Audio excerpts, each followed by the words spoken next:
Buat teman-temanku yang baru gabung, bisa cek di playlist untuk urutan videonya, dan bisa juga cek di playlist untuk judul barunya. Bab 5822, tiga tubuh berkumpul bersama untuk mendapatkan obat surgawi.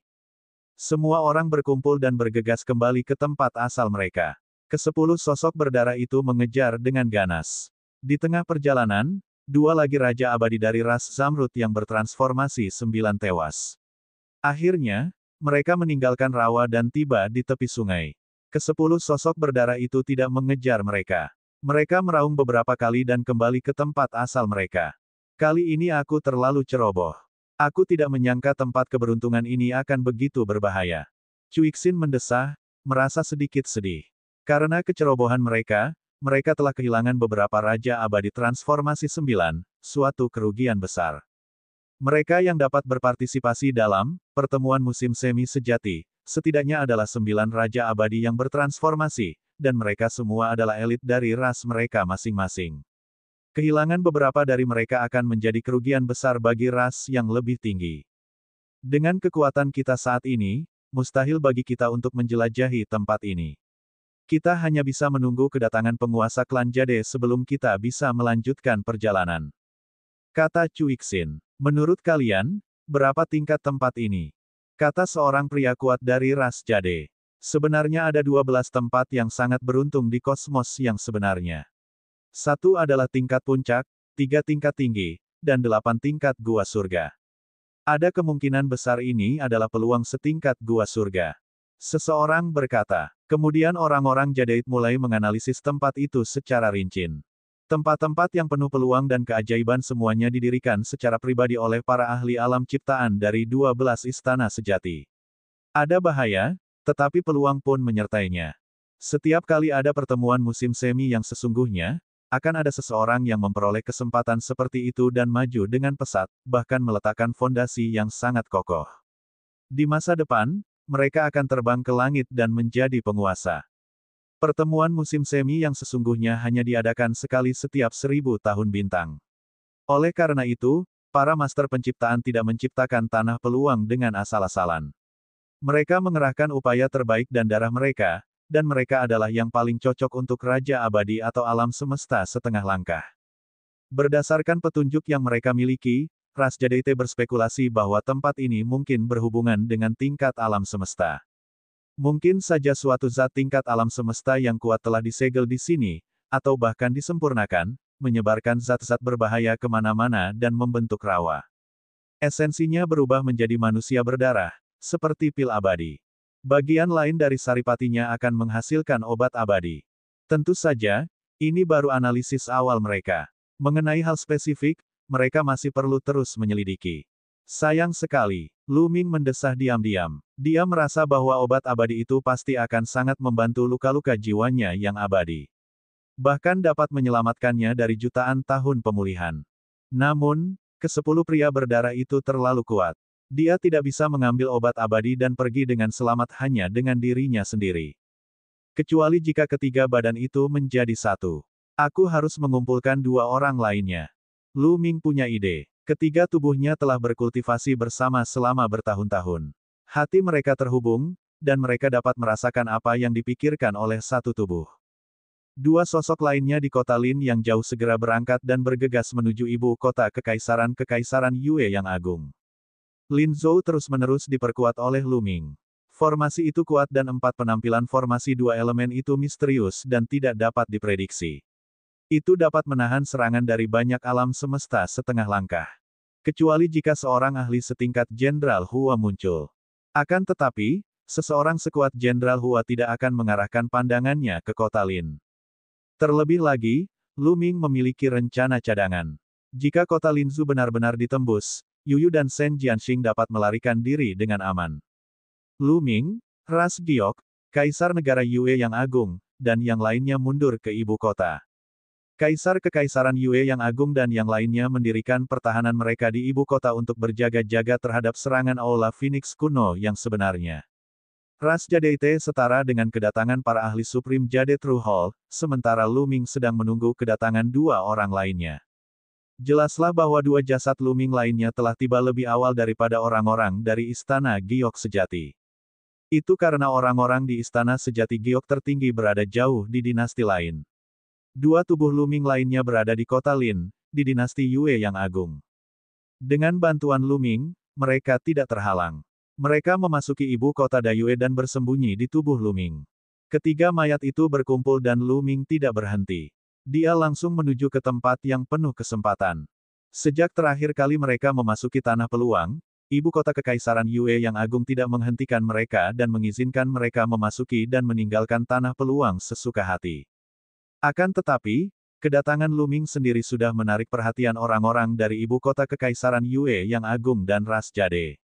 Kaisar negara Yue agung dan yang lainnya tidak mengatakan apa-apa, namun orang-orang ras Jade sedang berdiskusi. Orang itu telah memasuki negeri penuh peluang sendirian. Haruskah kita menghentikannya? Menurutku itu tidak perlu. Dia hanya satu orang. Dia terlalu percaya diri dan dibutakan oleh keserakahan. Dia akan mati di tangan pria sialan itu jika dia masuk. Setelah berdiskusi sejenak, mereka memutuskan untuk mengabaikan Luming dan menunggu kedatangan para ahli dari istana giok sejati. Setelah Luming memasuki tanah peluang, dia bergegas ke tempat di mana dia menemukan obat suci terakhir kali. Benar saja, saat Luming mendekat, rawa itu dipenuhi cahaya berdarah. Sebanyak 10 sosok berdarah bergegas keluar dan menerkam Luming. Tanpa ragu-ragu, ia melakukan teknik 3 dalam 1. Tentu saja, itu hanya penyatuan energi spiritual surgawi. Jika jiwa surgawi terluka, akan sulit bagi tubuh dan jiwa surgawi untuk menyatu. Bahkan dengan integrasi energi surgawi, kekuatan tempur Luming telah meningkat pesat. Penggabungan 3 tubuh dan lebih dari 75.000 aturan esoterik kekacauan berubah menjadi kekuatan yang tak tertandingi. Selain itu, tidak ada orang luar di sini. Luming tidak akan menyembunyikan teknik abadi miliknya. Buku tombak tanpa batas itu meledak dan menusuk salah satu orang berdarah itu. Wah, pria berlumuran darah itu meledak berkeping-keping. Dengan lambaian tangannya, rune pada terbang keluar dan berubah menjadi susunan, menekan pecahan manusia berdarah itu.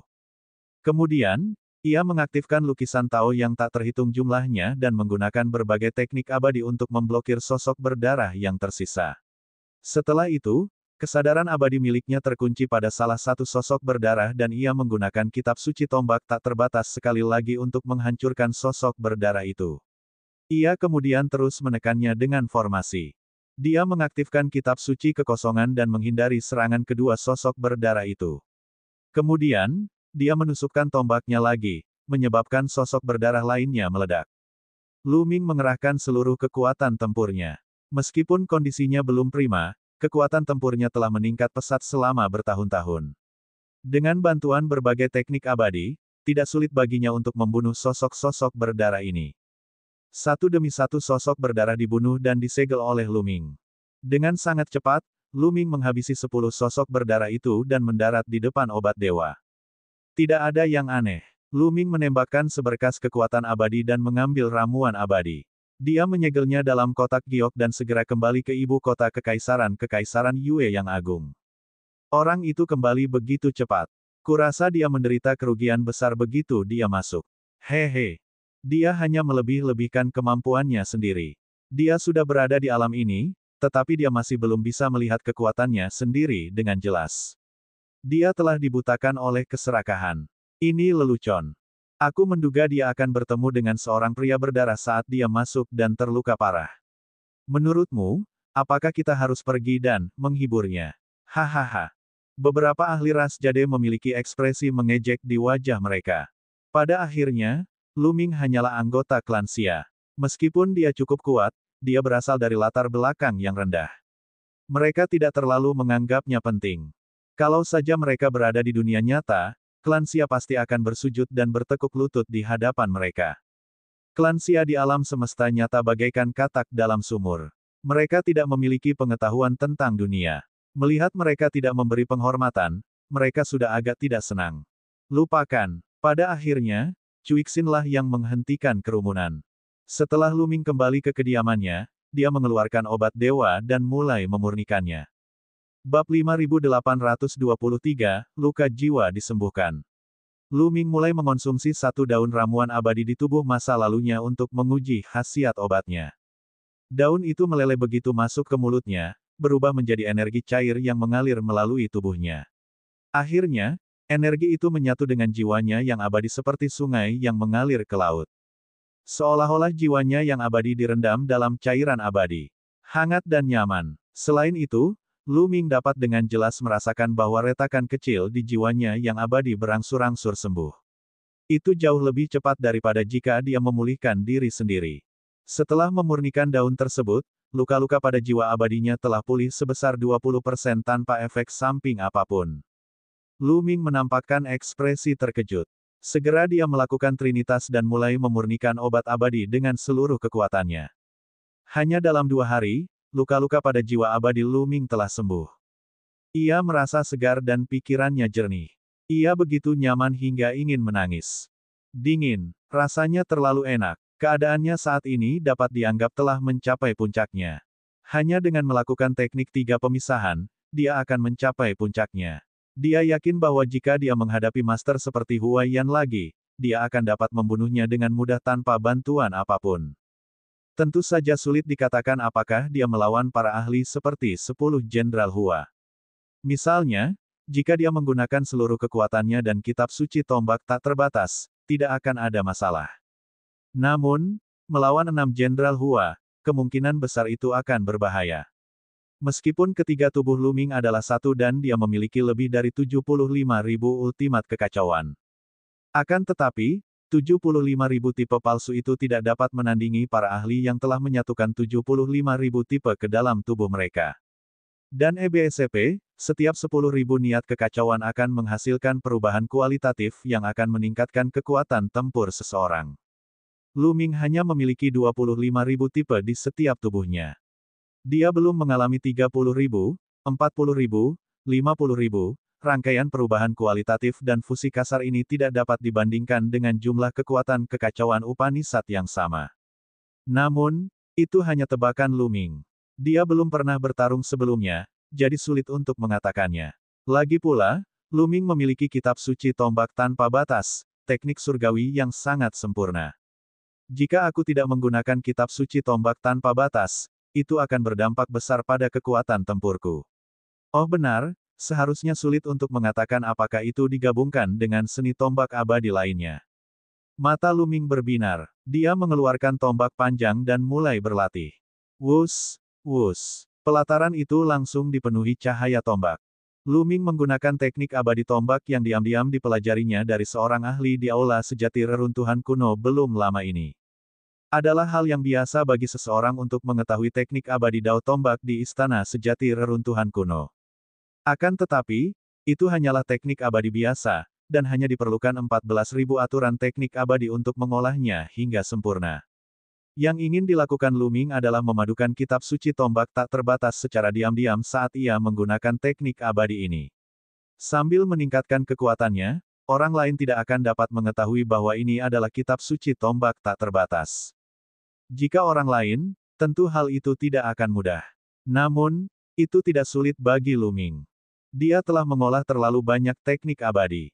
Di lautan semesta, selain teknik abadi dari ras langit, dia telah mencoba-coba hampir semua kitab suci abadi dan teknik abadi dari semesta lain. Selain itu, dia telah berkultivasi di bawah prasasti abadi 10.000 seni selama bertahun-tahun, jadi pemahamannya tentang teknik abadi lebih dalam daripada banyak tingkatan alam semesta. Hanya dalam beberapa jam, Lu Ming berhasil memadukan kitab suci tombak tak terbatas ke dalam seni tombak abadi biasa ini. Kecuali seseorang menguasai kitab suci tombak tak terbatas dan pernah bertarung dengan Lu Ming secara langsung, tidak seorang pun akan dapat mengetahuinya. Dengan cara ini, Lu Ming jauh lebih percaya diri. Langkah selanjutnya adalah menyempurnakan manusia darah. Lu Ming menantikan peningkatan besar yang akan diberikan oleh 10 manusia darah kepadanya. Dengan teknik 3 dalam 1, Lu Ming mampu memurnikan figur berdarah dengan kecepatan yang sangat cepat. Dalam waktu kurang dari setengah hari, ia telah memurnikan ke-10 figur berdarah tersebut. Tubuh Lu Ming telah memperoleh lebih dari 2.000 ultimasi kekacauan. Sekarang, setiap tubuh memiliki lebih dari 27.000 niat kekacauan. Seperti yang diharapkan, jika saya ingin meningkatkan kultivasi saya dengan cepat, saya tidak bisa berkultivasi secara membabi buta. Saya perlu mengambil risiko. Mata Luming berbinar. Ia kemudian melanjutkan perjalanannya menuju ke bawah tanah menuju tanah penuh peluang. Yang mengejutkannya, orang-orang dari Istana Giok Sejati Ekstrim belum datang. Sudah hampir 3 hari, jadi mereka seharusnya sudah tiba sekarang. Luming menduga bahwa orang-orang di Istana Giok Sejati mungkin telah tertunda karena sesuatu. Melihat Luming sedang menuju ke tanah peluang, orang-orang dari klan Zamrud merasa sedikit cemas. Mengapa penguasa klan Jade belum datang? Sudah 3 hari. Kemungkinan besar perang itu terlalu intens dan mereka telah tertunda. Bagaimanapun, ada banyak tekanan untuk mempertahankan kelima dinasti. Lalu apa yang harus kita lakukan? Menunggu saja. Ayo pergi. Kita juga harus masuk dan mencoba keberuntungan kita. Siapa tahu, kita mungkin bisa mendapatkan sesuatu. Pada akhirnya, orang-orang dari ras Giok tidak bisa lagi tinggal diam. Mereka meninggalkan beberapa Raja Abadi 9 transformasi di luar untuk menunggu kabar sementara yang lain mengikuti Luming ke tanah peluang. Luming juga menyadari bahwa orang-orang batu giok telah mengikuti mereka. Dalam sekejap, dia pergi dengan cepat dan memasuki kedalaman tanah peluang. Dia tidak ingin bergabung dengan ras Jadeite. Dia tidak bisa menggunakan semua kemampuannya, dan dia tidak akan mendapatkan banyak kesempatan. Apa gunanya? Orang ini benar-benar meninggalkan kita dan pindah sendiri. Kau terlalu melebih-lebihkan dirimu sendiri. Beberapa orang Jade berkata dengan tidak senang. Orang ini pasti punya rahasia. Jangan remehkan dia. Kata Cuixin. Dia merasa bahwa Luming diselimuti aura misterius dan tak terduga. Mari kita lihat ramuan abadi dari terakhir kali. Kata Cuixin. Mereka pun segera pergi ke rawa tempat mereka melihat tanaman obat abadi terakhir kali. Saat mereka tiba, tidak ada jejak tanaman obat abadi itu. Orang-orang Jade tercengang. Di mana ramuan abadi itu? Dalam beberapa hari ini, selain anak bernama Lucy itu, tidak ada orang lain yang datang. Mungkinkah dia yang mengambilnya? Bagaimana ini mungkin? Ada 10 sosok berdarah yang menjaganya. Bagaimana anak itu bisa begitu cakap? Orang-orang Jadeite sedang berdiskusi. Setelah itu mereka menyelidiki sekeliling dan tidak menemukan jejak lelaki berdarah itu di rawa. Hal itu membuat mereka semakin terkejut. 10 tokoh berdarah itu telah ditangani. Bahwa Lucy sekuat ini. Lucy ini tidak sederhana. Ketika Tuan Klan Jade datang, kita harus melaporkan masalah ini kepada atasan. Cuixin berkata dengan wajah serius. Luming terus menjelajah lebih dalam ke rawa itu. Rawa itu luas dan tak terbatas. Ki iblis memenuhi udara, dan banyak tempat menjadi sangat berbahaya. Misalnya, beberapa rawa kadang-kadang meletus dengan ki iblis yang mengerikan. Ki iblis ini dipenuhi dengan segala macam emosi negatif dan zat-zat berbahaya. Bahkan seorang kultivator alam semesta setengah langka akan mati jika mereka terkena ki iblis. Luming dengan hati-hati menghindari ki iblis dan mengamati area itu dengan kesadaran abadinya, mencari peluang. Sua-sua-sua. Tiba-tiba, beberapa sinar cahaya merah darah melesat keluar seperti pedang darah, menusuk ke arah Luming. Mereka adalah 3 pria berlumuran darah. Luming tidak terkejut. Sebaliknya, dia sangat gembira. Aturan misterius itu telah tiba. Wah, tombak panjang itu bergetar dan menyapu 3 bayangan tombak. Pria berdarah yang kuat itu langsung meledak dan hancur berkeping-keping. Luming menjentikkan jarinya dan rune memenuhi udara. Tepat saat dia hendak menyegel 3 pecahan manusia berdarah itu, seberkas cahaya merah darah lainnya menusuk Luming dari belakang. Kecepatannya luar biasa cepat. Sosok berdarah lain muncul. Luming bahkan tidak melihatnya. Dia mengaktifkan lukisan Tao yang tak terhitung jumlahnya, dan kitab suci pedang Suanyuan berubah menjadi cahaya pedang, menebas di belakangnya. Dengan suara berdenting, kilatan pedang itu langsung hancur. Kilatan darah itu tidak berhenti dan terus menusuk ke arah Luming. Ekspresi Luming sedikit berubah. Kekuatan cahaya merah darah telah melampaui harapannya. Bab 5824, sebuah gua aneh. Meskipun kekuatan pria berdarah itu telah melampaui harapan Luming, dia tidak panik. Dengan sebuah pikiran, diagram Dao yang tak terhitung jumlahnya beredar dan sebuah perisai muncul. Ini adalah salah satu dari 6 keterampilan langit cerah, perisai abadi langit cerah. 6 keterampilan langit cerah adalah 6 teknik abadi tingkat atas, yang masing-masing sangat mendalam. Perisai abadi Azureski akhirnya memblokir serangan dari belakang. Namun, perisai abadi Azureski juga dipenuhi retakan. Kekuatan besar menghantam Lu Ming dan membuatnya terlempar ke depan. Asyik, dalam proses terbang maju, Lu Ming tiba-tiba berbalik dan mengedarkan Trinitas secara ekstrim. Tombak panjangnya menyapu dan bertabrakan dengan salah satu sosok berdarah.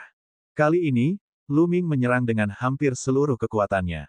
Kekuatannya begitu besar sehingga pria berdarah itu terlempar. Tubuhnya bergetar dan berputar seperti aliran air, tetapi dia tidak meledak. Dia jauh lebih kuat dari pria berdarah yang kita temui sebelumnya. Lu Ming mengamati pria berdarah itu dengan saksama. Cahaya berdarah itu bahkan lebih kuat dan auranya bahkan lebih kuat. Berarti, bagaimana kalau dia punya niat membuat kekacauan lebih besar dan mendapat lebih banyak keuntungan dari pembunuhan? Asyik, sosok berdarah itu tidak berhenti. Ia menerkam Lu Ming dan mengangkat tombaknya. Kilauan tombak itu seperti naga yang menyelimuti sosok berdarah itu. Pria berdarah itu sangat kuat.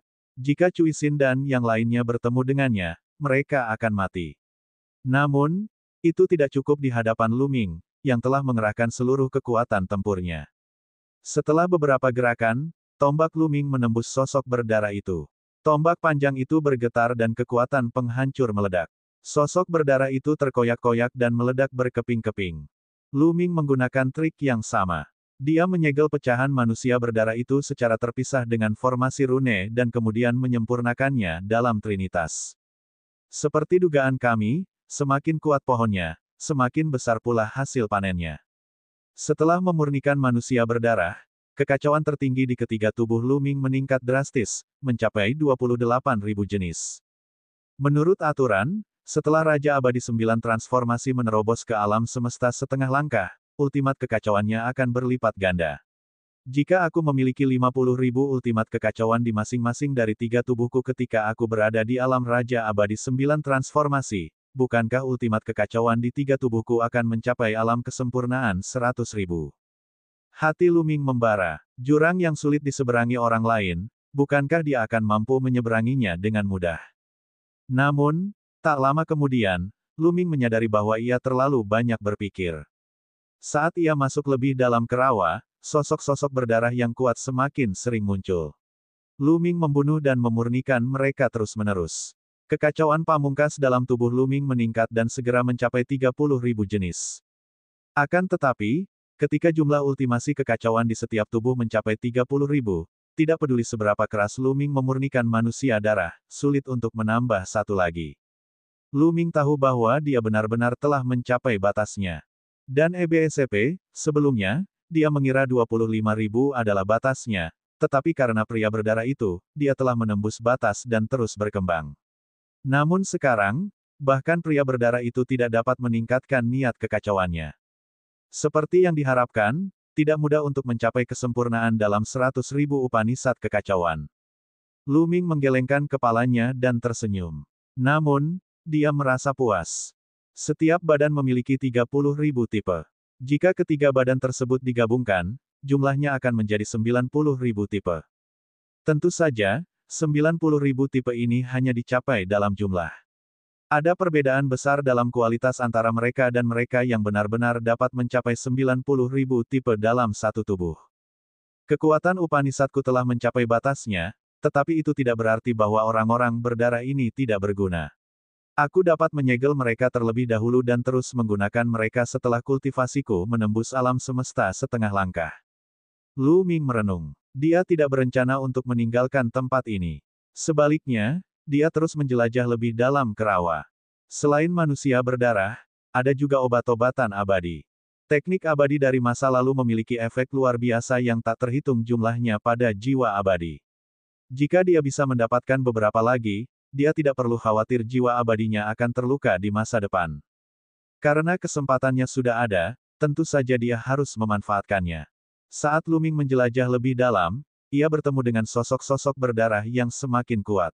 Ada suatu waktu ketika total 6 sosok berdarah kuat mengelilingi Lu Ming dan ia merasakan tekanan yang sangat besar. Pertarungan berlangsung selama beberapa jam. Pada akhirnya, Lu Ming mengandalkan teknik abadi yang tak ada habisnya untuk menghadapi orang-orang berdarah kuat milik Liu Zun dengan kecepatan yang mencengangkan. Dia mengalahkan mereka satu persatu, menghancurkan mereka menjadi beberapa bagian, dan menyegel mereka. Wanginya kuat banget ya. Lu Ming sangat bersemangat. Dia bisa mencium aroma herbal lagi. Ini adalah kedua kalinya dia mencium aroma obat sejak terakhir kali dia memperoleh ramuan abadi. Obat surgawi adalah harta karun yang langka. Ada berbagai tingkatan dan efek yang berbeda, tetapi semuanya sangat langka. Setiap obat sulit ditemukan, dan mereka tidak dapat melewatkannya. Lu Ming mengunci arah datangnya aroma obat dan bergegas mendekat. Tidak lama kemudian, Lu Ming melihat sebatang obat ajaib. Obat itu sangat mirip dengan yang telah dipetiknya sebelumnya. Keduanya berasal dari spesies yang sama. Lu Ming bahkan lebih gembira. Obat jiwa semacam ini semakin langka. Nilainya seringkali beberapa kali lipat dari obat abadi lainnya. Obat abadi itu tumbuh di tepi sebuah gua. Gua ini seperti sumur kering besar yang mengarah jauh ke bawah tanah. Begitu dalam sehingga dasarnya tidak terlihat. Lu Ming tidak berani ceroboh. Dia perlahan mendekat dan mengamati area tersebut dengan kesadaran abadinya. Ramuan abadi itu dijaga oleh 10 sosok berdarah. Mustahil tempat ini aman. Namun, Lu Ming tidak menemukan bahaya apapun setelah pemeriksaan yang cermat. Tidak ada monster atau binatang buas yang keluar dari gua. Asyik, Lu Ming mengubah energi abadinya menjadi sekop dan menggali akar tanaman abadi, mencoba mencabut tanaman abadi itu sampai ke akar-akarnya. Namun, dengan bunyi dentang, batu di akar obat abadi itu tidak bergerak sama sekali. Lu Ming terus menggali, tetapi dia tidak dapat menggali sama sekali. Batu itu sangat keras. Lu Ming mengerutkan kening. Ini sangat tidak biasa. Bagaimana mungkin batu biasa menghalangi energi surgawinya? Lu Ming menegaskan berulang kali bahwa tidak ada bahaya. Dia mendekati gua itu lagi, berencana untuk menggali obat surgawi dengan senjata surgawi. Namun pada saat ini, terjadi perubahan. Lautan Ki Iblis tiba-tiba mengalir keluar dari gua. Ki Iblis itu bagaikan gelombang pasang, meluas dengan cepat dan menyapu ke arah Lu Ming. Lu Ming terkejut dan secara naluriah menggunakan kitab suci kekosongan untuk mundur. Namun, bebatuan di tanah juga memancarkan sejumlah besar Ki Iblis. Ki Iblis berubah menjadi tentakel dan melilit Lu Ming. Lu Ming menghindar dengan cepat, tetapi Ki Iblisnya terlalu banyak dan dia tidak bisa menghindarinya. Dengan penundaan ini, gelombang Ki Iblis di dalam gua menelan Lu Ming. Ki Iblis itu bagaikan benang yang tak terhitung jumlahnya yang melilit Lu Ming, mencoba menariknya ke dalam gua. Lu Ming berjuang mati-matian. Lukisan Tao yang tak terhitung jumlahnya muncul dan memancarkan cahaya warna-warni yang tak terhitung jumlahnya. Di bawah dorongan kekuatan abadi yang kuat, semua jenis teknik abadi bersinar dan menyapu ke segala arah, mencoba menerobos Ki Iblis. Ledakan, ledakan, ledakan. Kekosongan bergetar dan Ki Iblis meledak terus-menerus. Ki Iblis yang melilit tubuh Lu Ming mengendur. Mati, mati. Tiba-tiba terdengar suara gemuruh dari dalam gua. Suara gemuruh itu dipenuhi dengan kebencian dan dendam yang tak berujung. Hualala, gua itu tampak berubah menjadi pusaran. Ki Iblis yang tak berujung berputar dan meledak dengan kekuatan melahap yang mengerikan, menarik Lu Ming ke dalam gua. Tidak peduli seberapa keras Lu Ming berjuang, hasilnya tetap sia-sia. Dalam sekejap mata, Lu Ming ditarik ke dalam gua. Di dasar gua, Ki Iblis bergulung dan berubah menjadi wajah raksasa seukuran singa. Ia membuka mulutnya dan mencoba melahap Lu Ming. Bab 5825, Tingkat Kultivasi Meningkat. Iblis itu berubah wujud menjadi seekor singa dan menelan Lu Ming dalam sekali teguk. Ki Iblis di mulut singa itu bahkan lebih kuat. Ki itu juga dipenuhi dengan berbagai macam zat berbahaya lainnya. Ki itu seperti angin menderu yang dengan panik mengebor ke dalam tubuh Lu Ming. Energi abadi pelindung Lu Ming tidak dapat menahannya. Gelombang rasa sakit yang menusuk datang dari setiap sudut tubuhnya seolah-olah dia akan tercabik-cabik. Pada saat yang sama, hal itu disertai oleh aura kebencian yang kuat. Saya tidak mau menerima ini. Jika kalian semua ingin memurnikanku menjadi pil abadi, jangan pernah berpikir untuk melakukannya. Ingin kalian semua dikuburkan bersamaku. Tidak ada suara. Itu adalah semacam fluktuasi mental yang dapat dirasakan dengan jelas oleh Lu Ming. Aduh, Lu Ming memuntahkan darah dan wajahnya pucat. Di bawah pengaruh zat berbahaya yang tak ada habisnya, dia bahkan tidak bisa mempertahankan keadaan trinitasnya. Dengan kilatan cahaya, ketiganya terpisah.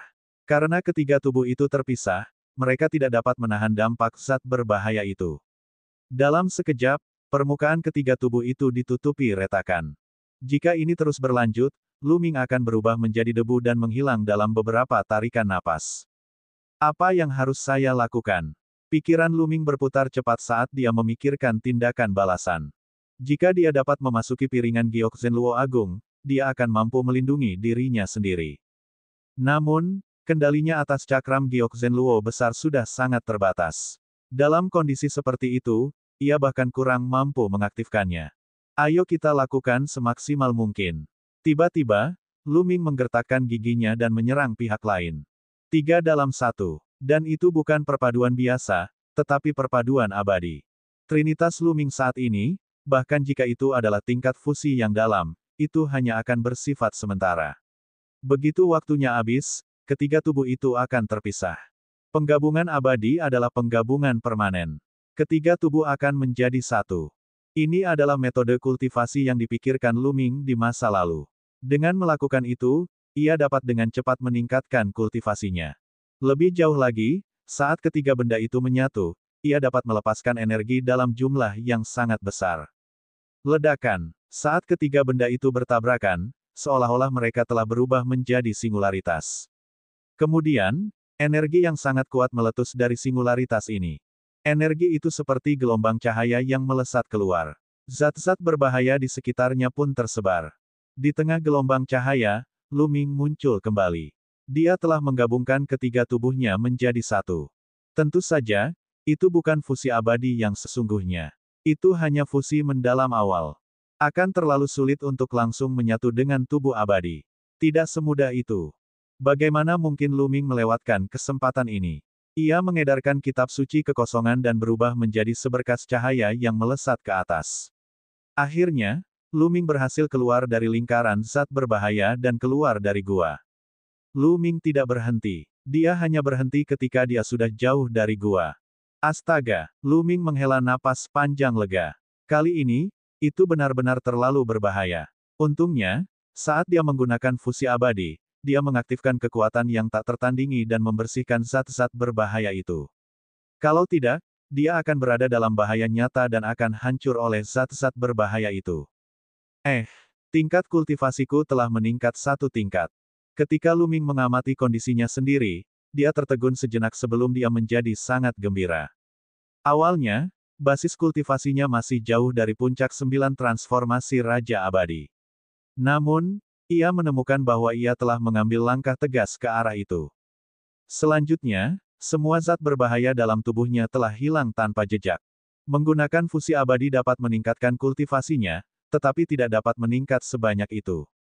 Mungkinkah di bawah tekanan zat-zat berbahaya dan dalam situasi hidup dan mati, dia menggunakan fusi abadi dan membuat langkah maju yang besar dalam kultivasinya? Lu Ming berspekulasi. Kemudian, matanya menjadi semakin cerah. Jika memang begitu, dia bisa mencoba lagi. Tempat ini adalah tempat yang sangat baik untuk mengembangkan dan menempa dirinya. Awalnya, jika dia berkultivasi selangkah demi selangkah, akan butuh waktu bertahun-tahun untuk mencapai puncak transformasi ke-9 dan kemudian mencoba menerobos ke alam semesta setengah langkah. Namun dengan bantuan kekuatan eksternal, waktu tersebut dapat dipersingkat secara signifikan. Setelah menyesuaikan keadaannya, Lu Ming terjun ke dalam gua lagi. Seperti yang diduga, begitu Lu Ming mendekat, ki iblis melesat keluar dan zat-zat berbahaya tersapu keluar bagaikan gelombang, menelan Lu Ming. Lu Ming melawan dengan sekuat tenaga. Saat ia tak mampu menahannya lagi, ia kembali menggunakan teknik fusi abadi. Ledakan. Itu seperti awal mula alam semesta, yang menerangi semua hal. Energi yang kuat dan tak tertandingi mengalir keluar dari singularitas. Kali ini, Lu Ming dapat dengan jelas merasakan zat-zat berbahaya yang telah menyerang tubuhnya disempurnakan dalam sekejap. Ya, itu tidak dipaksa keluar. Sebaliknya, itu disempurnakan menjadi energi murni yang diserap oleh Lu Ming dan diubah menjadi bagian dari kultivasinya. Jadi begitulah adanya. Lu Ming tiba-tiba menyadari sesuatu. Namun, dia tidak berani menunda dan mengambil kesempatan untuk bergegas keluar dari gua. Eternal Fusion sulit digunakan terus-menerus. Butuh waktu untuk menyesuaikan diri setelah setiap kali digunakan. Dia duduk bersila di atas batu hitam, hati-hati merasakan perubahan dalam tubuhnya. Basis kultivasinya telah meningkat 1 tingkat lagi dan dia selangkah lebih dekat ke puncak transformasi ke-9. Pada saat yang sama, ia menemukan bahwa ada pecahan energi spiritual di dalam pikirannya.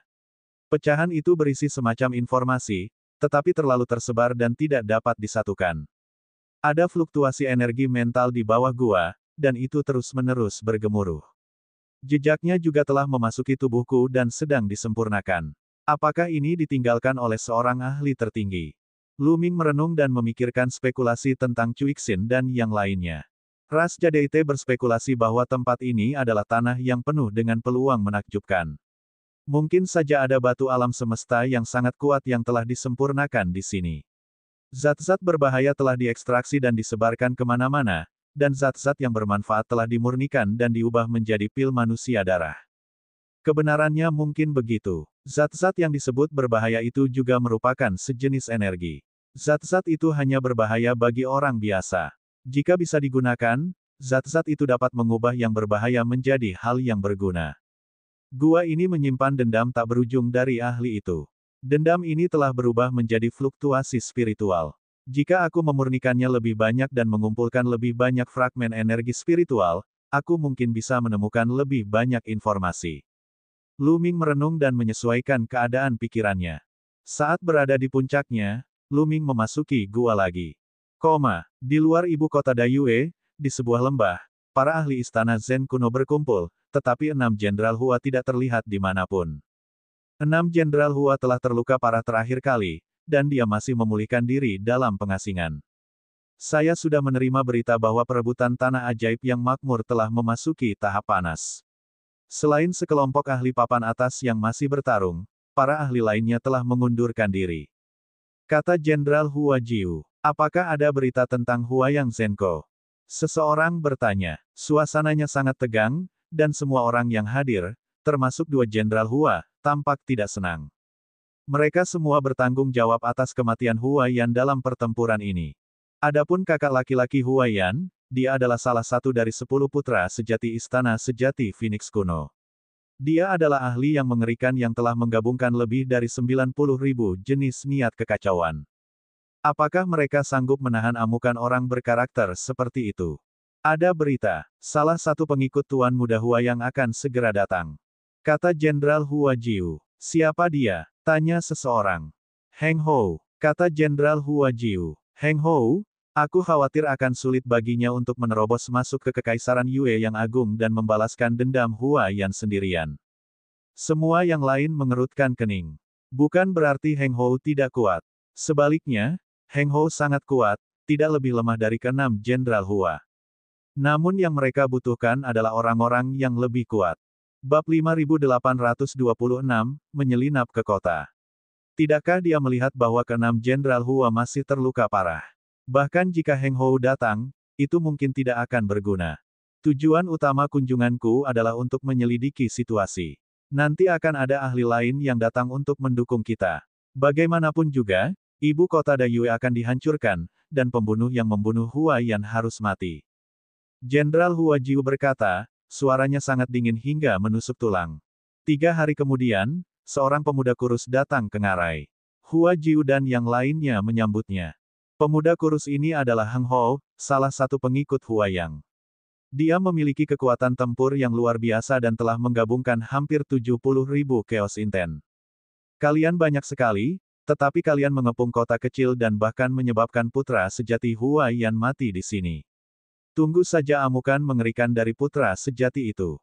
Heng Hou berkata dingin, tatapan matanya setajam pedang. Saudara Heng Hou, tempat ini tidak biasa. Pihak lain tampaknya telah menemukan tempat yang membawa keberuntungan. Hua Jiu menjelaskan dengan wajah pahit. Anda menemukan tempat yang membawa keberuntungan. Ceritakan detailnya. Semangat Heng Hou terangkat. Hua Jiu segera menceritakan kepadanya tentang semua yang telah terjadi selama kurun waktu tersebut, dan juga tentang situasi abnormal di ibu kota Kekaisaran Yue Agung secara terperinci. Sepertinya aku harus masuk dan melihatnya sendiri. Kata Heng Hou. Masuk secara pribadi. Hua Jiu terkejut. Saudara Heng Hou, formasi di sini dapat menyerang dan bertahan pada saat yang sama. Formasi ini dapat membunuh semua makhluk hidup di kota. Akan lebih berbahaya jika kita masuk. Kita tidak dapat mengambil risiko. Mari kita tunggu bala bantuan dan serang sekaligus. Aku memiliki jimat abadi yang diberikan oleh putra sejati Hua Tianyai. Jimat itu dapat membawaku untuk menghancurkan formasi dan memasuki kota tanpa suara. Heng Hou berkata, sedikit rasa puas terlihat di wajahnya. Jimat surgawi yang dianugerahkan oleh putra sejati Hua Tianyai. Jenderal Hua Jiu dan yang lainnya merasa iri. 10 putra dan putri sejati Istana Sejati Phoenix kuno juga dibagi menjadi yang kuat dan yang lemah. Peringkat Hua Tianyai lebih tinggi dari Hua Yang, dan dia tampaknya menjadi orang nomor 1 di Istana Sejati Phoenix kuno. Terlebih lagi, Hua Tianyai adalah yang paling ahli dalam daur rune dan formasi. Ia dikenal sebagai rune dan formasi nomor 1 di bawah ranah Kaisar Abadi di Istana Sejati Phoenix kuno. Jimat surgawi yang diberikannya padanya benar-benar misterius dan tak tertandingi. Pertemuan musim semi yang sesungguhnya memiliki peraturan yang ketat. Kaisar Abadi tidak diizinkan untuk berpartisipasi di dalamnya. Bahkan jimat abadi yang dibuat oleh Kaisar Abadi tidak diizinkan untuk dibawa masuk. Akan tetapi, lain ceritanya dengan jimat yang dibuatnya. Aku akan diam-diam memasuki ibu kota Kekaisaran Yue yang agung tanpa memberitahu siapapun. Formasi mereka tentu saja tidak akan dapat melakukan apapun padaku. Setelah aku menyelidiki apakah ada peluang yang menakjubkan, aku akan menemukan kesempatan untuk menghancurkan fondasi formasi tersebut. Formasi ini akan hancur. Namun, masih agak sulit untuk mencapai keheningan. Nanti, kalian akan berpura-pura menyerang kota dan mengganggu persepsi mereka untuk membantuku memasuki formasi. Heng Hou memerintahkan. Ya, Jenderal Hua Jiu dan yang lainnya menangkupkan tangan mereka. Mereka segera menjalankan rencana mereka. Dengan Hua Jiu dan Hua Si sebagai pemimpin, mereka memimpin para ahli dari Istana Sejati Reruntuhan Kuno untuk menyerang ibu kota Kekaisaran Yue yang agung lagi. Kaisar Kekaisaran Yue yang agung, penasihat Kekaisaran Hao Shou dan yang lainnya tentu saja dalam keadaan waspada tinggi. Mereka menggunakan semua kekuatan mereka untuk mengaktifkan formasi untuk melawan dan menggunakan semua kartu truf mereka. Di sudut terpencil ibu kota Kekaisaran Yue yang agung, sesosok muncul tanpa suara. Sosok itu adalah Heng Hou. Di depannya ada lapisan penghalang cahaya, menghalangi jalannya. Dengan lambaian tangannya, sebuah jimat terbang keluar dan menempel pada perisai cahaya. Dia mengulurkan tangannya dan menunjuk, mengirimkan aliran kekuatan abadi ke dalam jimat itu. Rune-rune padat segera merangkak keluar dari jimat itu, dan seperti ular-ular kecil, mereka menggali ke dalam perisai cahaya itu. Saat berikutnya, perisai cahaya itu beriak, dan sebuah celah kecil muncul. Ukurannya kira-kira sebesar lubang jarum. Di ibu kota Kekaisaran Yue yang agung, tak seorang pun menemukan sesuatu yang aneh. Asyik, Heng Hou berubah menjadi sinar cahaya dan terbang melalui lubang seukuran jarum, memasuki ibu kota Kekaisaran Yue yang agung. Ketika dia memasuki ibu kota Kekaisaran Yue yang agung, jimat itu juga berubah menjadi seberkas cahaya surgawi dan terbang ke dalam kota. Celah di perisai cahaya itu segera menghilang. Heng Hou menangkap jimat itu dan menampakkan ekspresi kesakitan, karena cahaya jimat itu telah sangat redup. Jimat tidak dapat digunakan terus-menerus. Ada batas berapa kali jimat dapat digunakan. Setelah beberapa kali digunakan, jimat akan dibuang.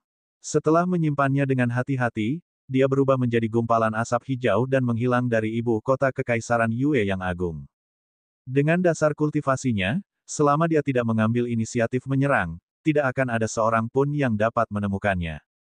Dia seperti hantu, berkeliaran tanpa suara di seluruh ibu kota. Ada beberapa kali dia ingin menyerang dan membunuh para ahli ibu kota, menghancurkan fondasi formasi, dan membantu Hua Jiu dan yang lainnya untuk menghancurkan formasi. Namun pada akhirnya dia menahan diri. Nasib ke-6 Jenderal Hua membuatnya sangat takut. Siapa yang tahu jika ibu kota Kekaisaran Yue yang agung masih memiliki kartu truf yang begitu kuat. Tidak akan terlambat untuk menghancurkan formasi tersebut setelah menyelidikinya dengan jelas. Setelah melalui serangkaian penjelajahan, Heng Hou tiba di daerah inti ibu kota Kekaisaran Yue yang agung. Tempat ini dijaga ketat, ini jelas bukan tempat biasa. Heng Hou merenung. Keamanan ketat yang katanya tidak efektif terhadap Heng Hou. Dia berlalu begitu saja seperti hantu, dan tidak ada yang memerhatikannya. Tak lama kemudian, ia memasuki tanah dan menemukan sungai yang gelap. Tempat ini adalah kesempatan menakjubkan yang ditemukan oleh ibu kota Kekaisaran Yue yang agung. Hati Heng Hou bergetar. Ia dengan hati-hati merasakan sekelilingnya, dan semakin ia merasa bahwa tempat ini luar biasa.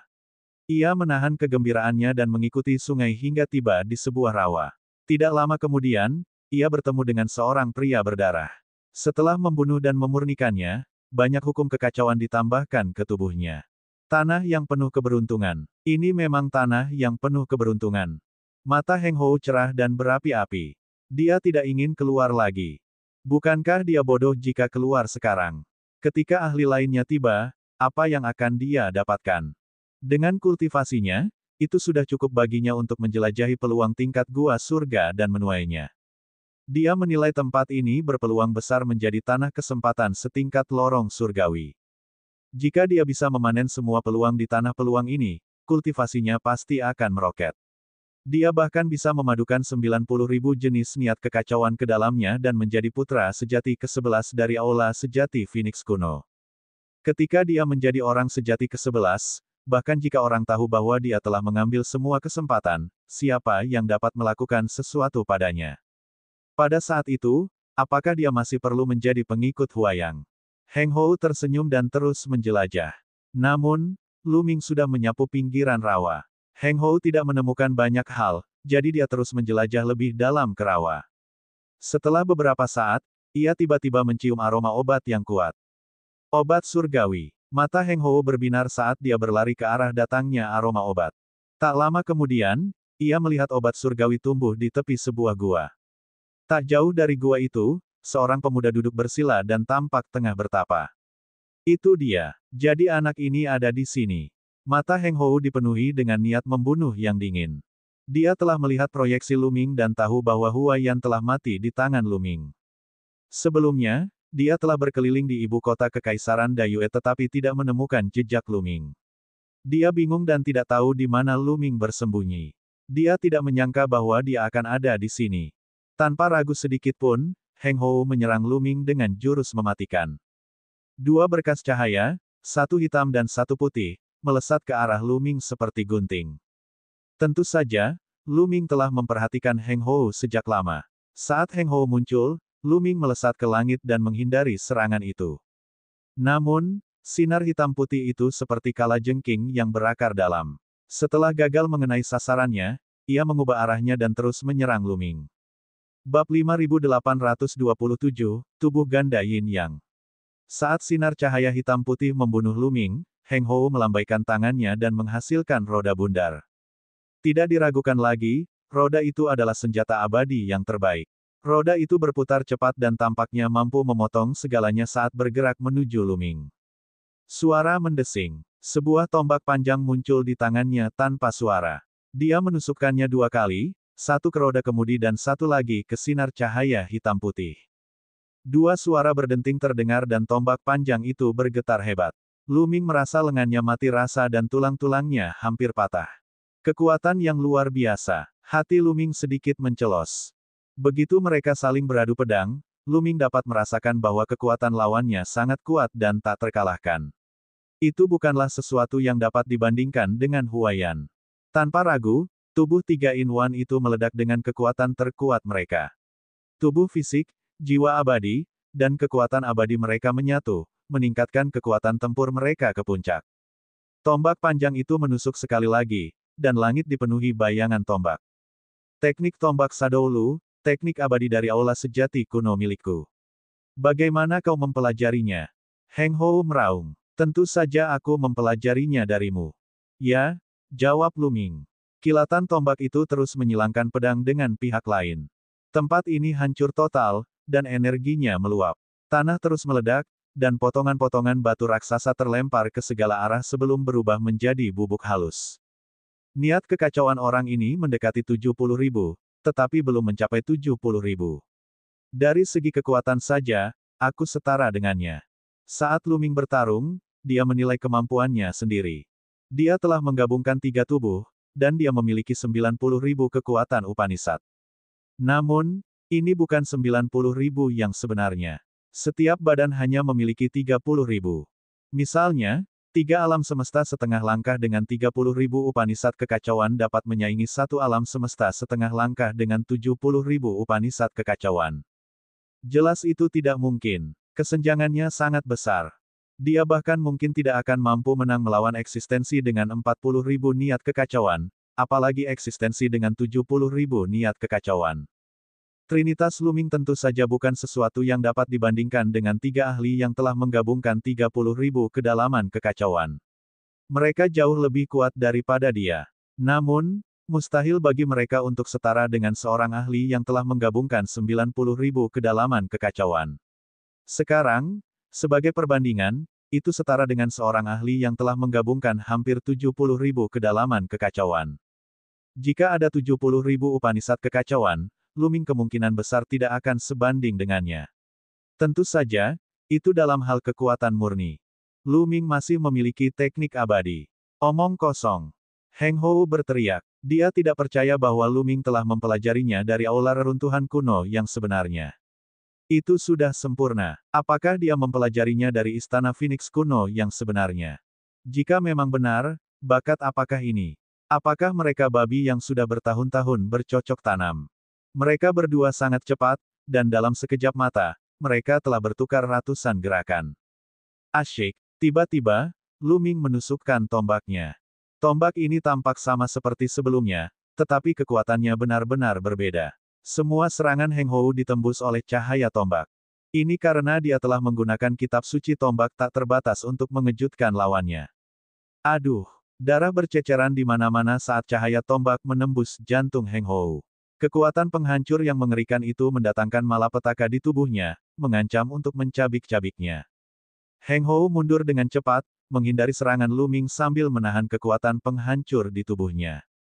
Dan EBSP, hampir 70.000 niat kekacauan primal memenuhi setiap sudut tubuhnya, saling terkait satu sama lain untuk menahan energi penghancur. Namun, serangan Looming datang lagi. Cahaya tombak yang menyilaukan menembus kehampaan. Cahaya itu lebih menyilaukan daripada kilat dan mengandung cahaya tajam yang dapat menghancurkan segalanya.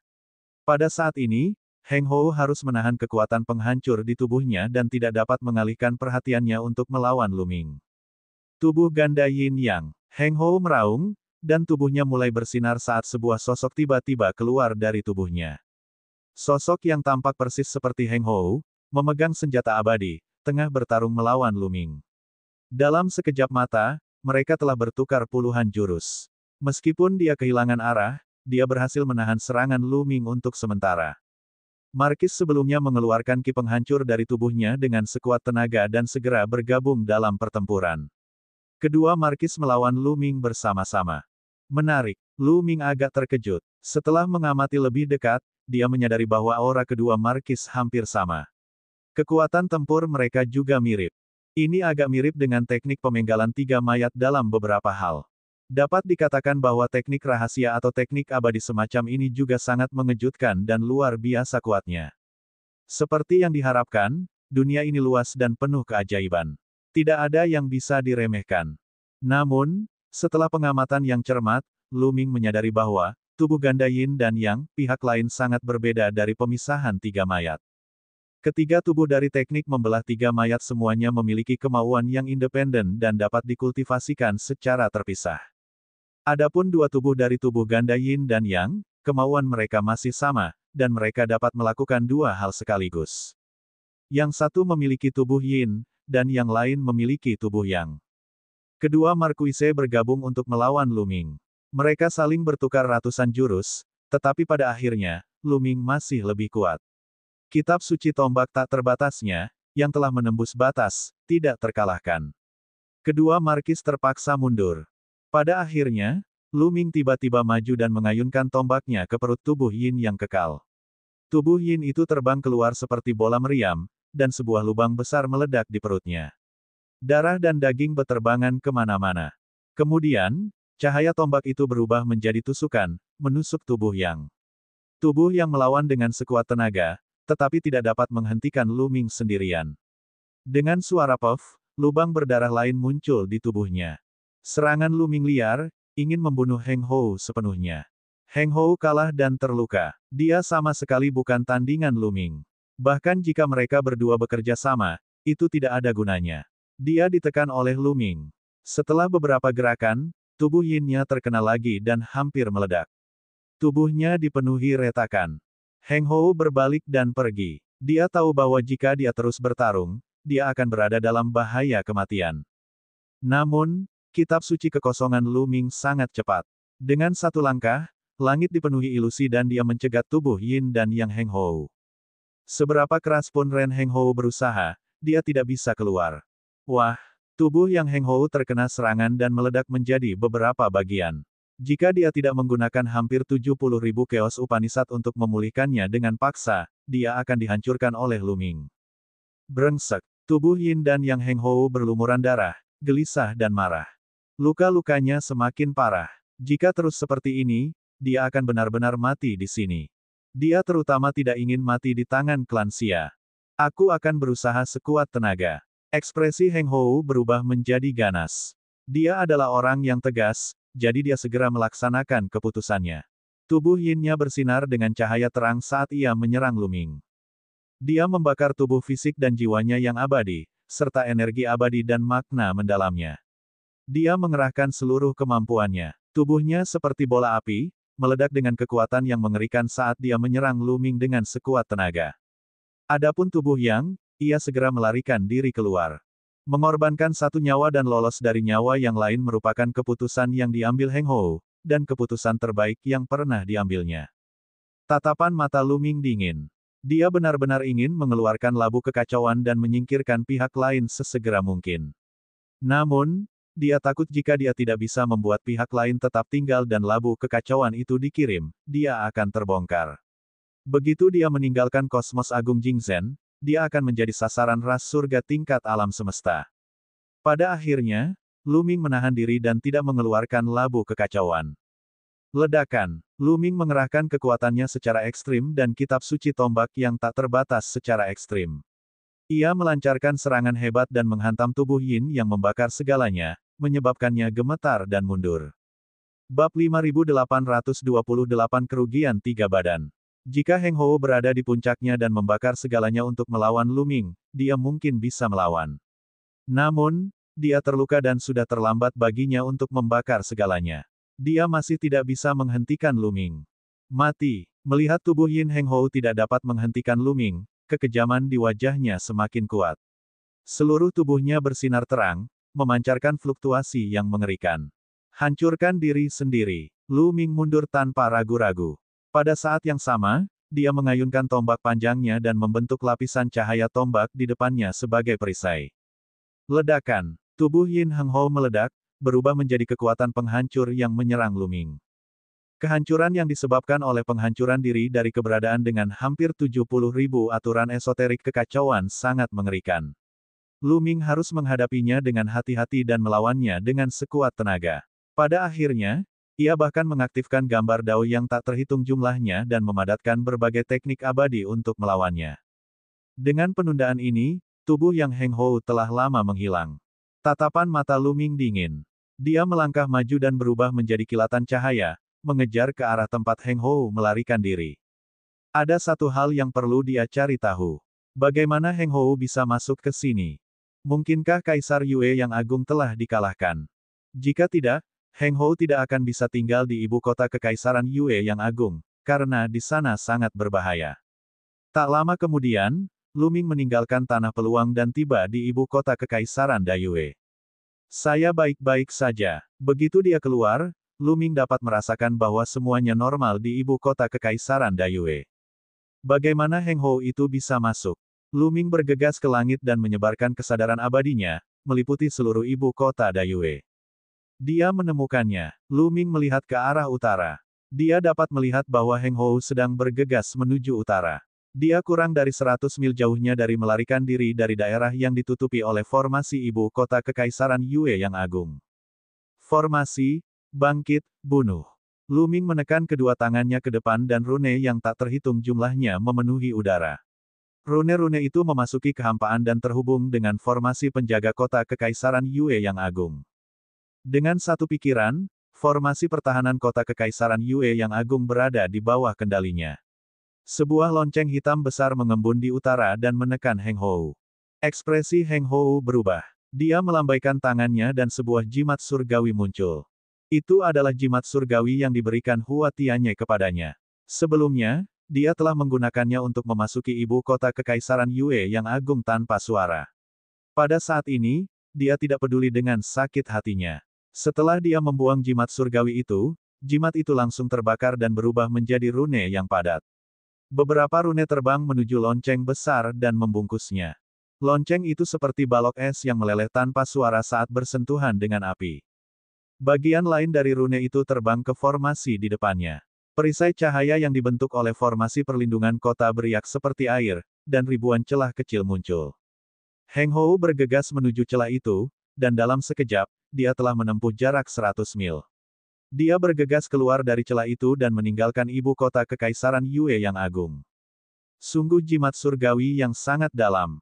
Lu Ming mendesah dalam hatinya. Jimat abadi yang dikeluarkan pihak lain terlalu misterius. Tampaknya mampu menahan semua formasi. Dalam sekejap, pihak lain melarikan diri dari ibu kota Kekaisaran Dayue. Lu Ming tidak punya waktu untuk menghentikannya bahkan jika dia mau. Sua, Kaisar Negara Yue Agung, pembimbing negara Hao Shou, dan yang lainnya muncul tidak jauh dari Lu Ming dan menanyakan situasi. Ketika mereka mengetahui bahwa seseorang telah diam-diam memasuki ibu kota Kekaisaran Yue yang agung, raut wajah mereka berubah drastis. Jika orang itu membunuh mereka di ibu kota Kekaisaran Yue yang agung, siapa di antara mereka yang mampu menghentikannya? Jimat surgawi itu pasti sangat berharga dan langka, tetapi sulit untuk mengatakan apakah pihak lain tidak memiliki yang kedua. Jadi kita harus lebih waspada, kata Lu Ming. Kaisar negara bagian Yue Agung dan yang lainnya pergi dengan ekspresi muram di wajah mereka. Mereka mengirim lebih banyak orang untuk berpatroli di berbagai bagian ibu kota kekaisaran. Pada saat yang sama, mereka berharap bahwa para ahli dari istana sejati giok ekstrim akan segera tiba. Heng Hou melaju kencang kembali ke ngarai tempat istana Phoenix kuno yang sebenarnya berada. Aku akan tinggal di sini untuk sementara waktu. Heng Hou meninggalkan kata-kata ini dan memasuki kedalaman ngarai untuk berkultivasi. Jenderal Hua Jiu, Jenderal Hua Si, dan yang lainnya saling berpandangan. Mereka telah menunggu kabar baik dari Heng Hou, tetapi mereka tidak menyangka akan mendapatkan hasil seperti itu. Heng Hou tampaknya telah terluka parah dan sangat membutuhkan pengasingan untuk penyembuhan. Siapakah yang dapat mengalahkan Heng Hou sampai ke tahap ini? Ibu kota Kekaisaran Yue yang agung, sebuah kota kecil yang awalnya tidak layak disebutkan kepada mereka, telah menjadi semakin misterius, tak terduga, dan sulit untuk dipahami. Lu Ming kembali ke tanah penuh peluang. Ia terus menggunakan zat-zat berbahaya yang tak ada habisnya di dalam gua untuk menempa dirinya, mengolah fusi abadi, dan meningkatkan kultivasinya. Berkultivasi di sini, tingkat kultivasi Lu Ming meningkat pesat dan dia mendekati puncak transformasi ke-9. Seiring dengan peningkatan level kultivasinya, Lu Ming bagaikan ikan di dalam air. Bahkan jika ia tidak melakukan fusi abadi, ia dapat menahan zat berbahaya di pusaran air untuk jangka waktu yang lebih lama. Setengah bulan kemudian, ledakan. Setelah menggunakan fusi abadi lagi, Lu Ming bergegas keluar dari gua. Kali ini, ia mengambil ramuan abadi dan menyimpannya dengan hati-hati. Aku tidak menyangka kultivasiku akan mencapai puncak transformasi ke-9 secepat ini. Aku bisa mencoba menerobos ke alam semesta setengah langkah. Mata Lu Ming berbinar. Kecepatan kemajuan telah melampaui harapannya. Selama dia mencapai setengah langkah tingkat alam semesta, kekuatan Upanishad dalam tubuhnya akan berlipat ganda, dan kekuatan tempurnya akan meroket. Pada saat itu, dia akan dapat dengan mudah menekan orang-orang seperti Markis Heng dan 6 Jenderal Hua.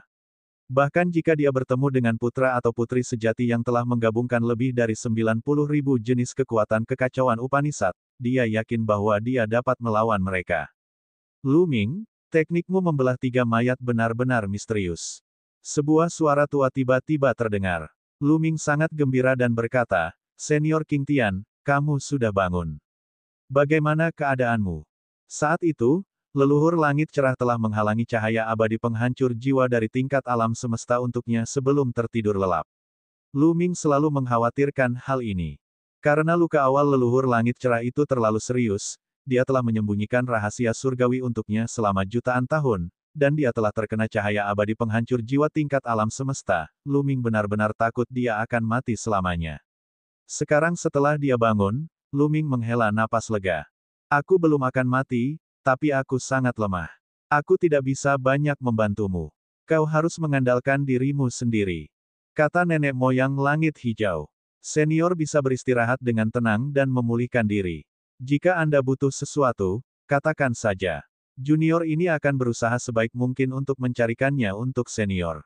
Kata Lu Ming. Leluhur langit hijau menggelengkan kepalanya sambil tersenyum dan berkata, hal yang kuinginkan tidak hanya langka, tetapi juga sangat berharga. Kau harus meningkatkan kekuatanmu terlebih dahulu.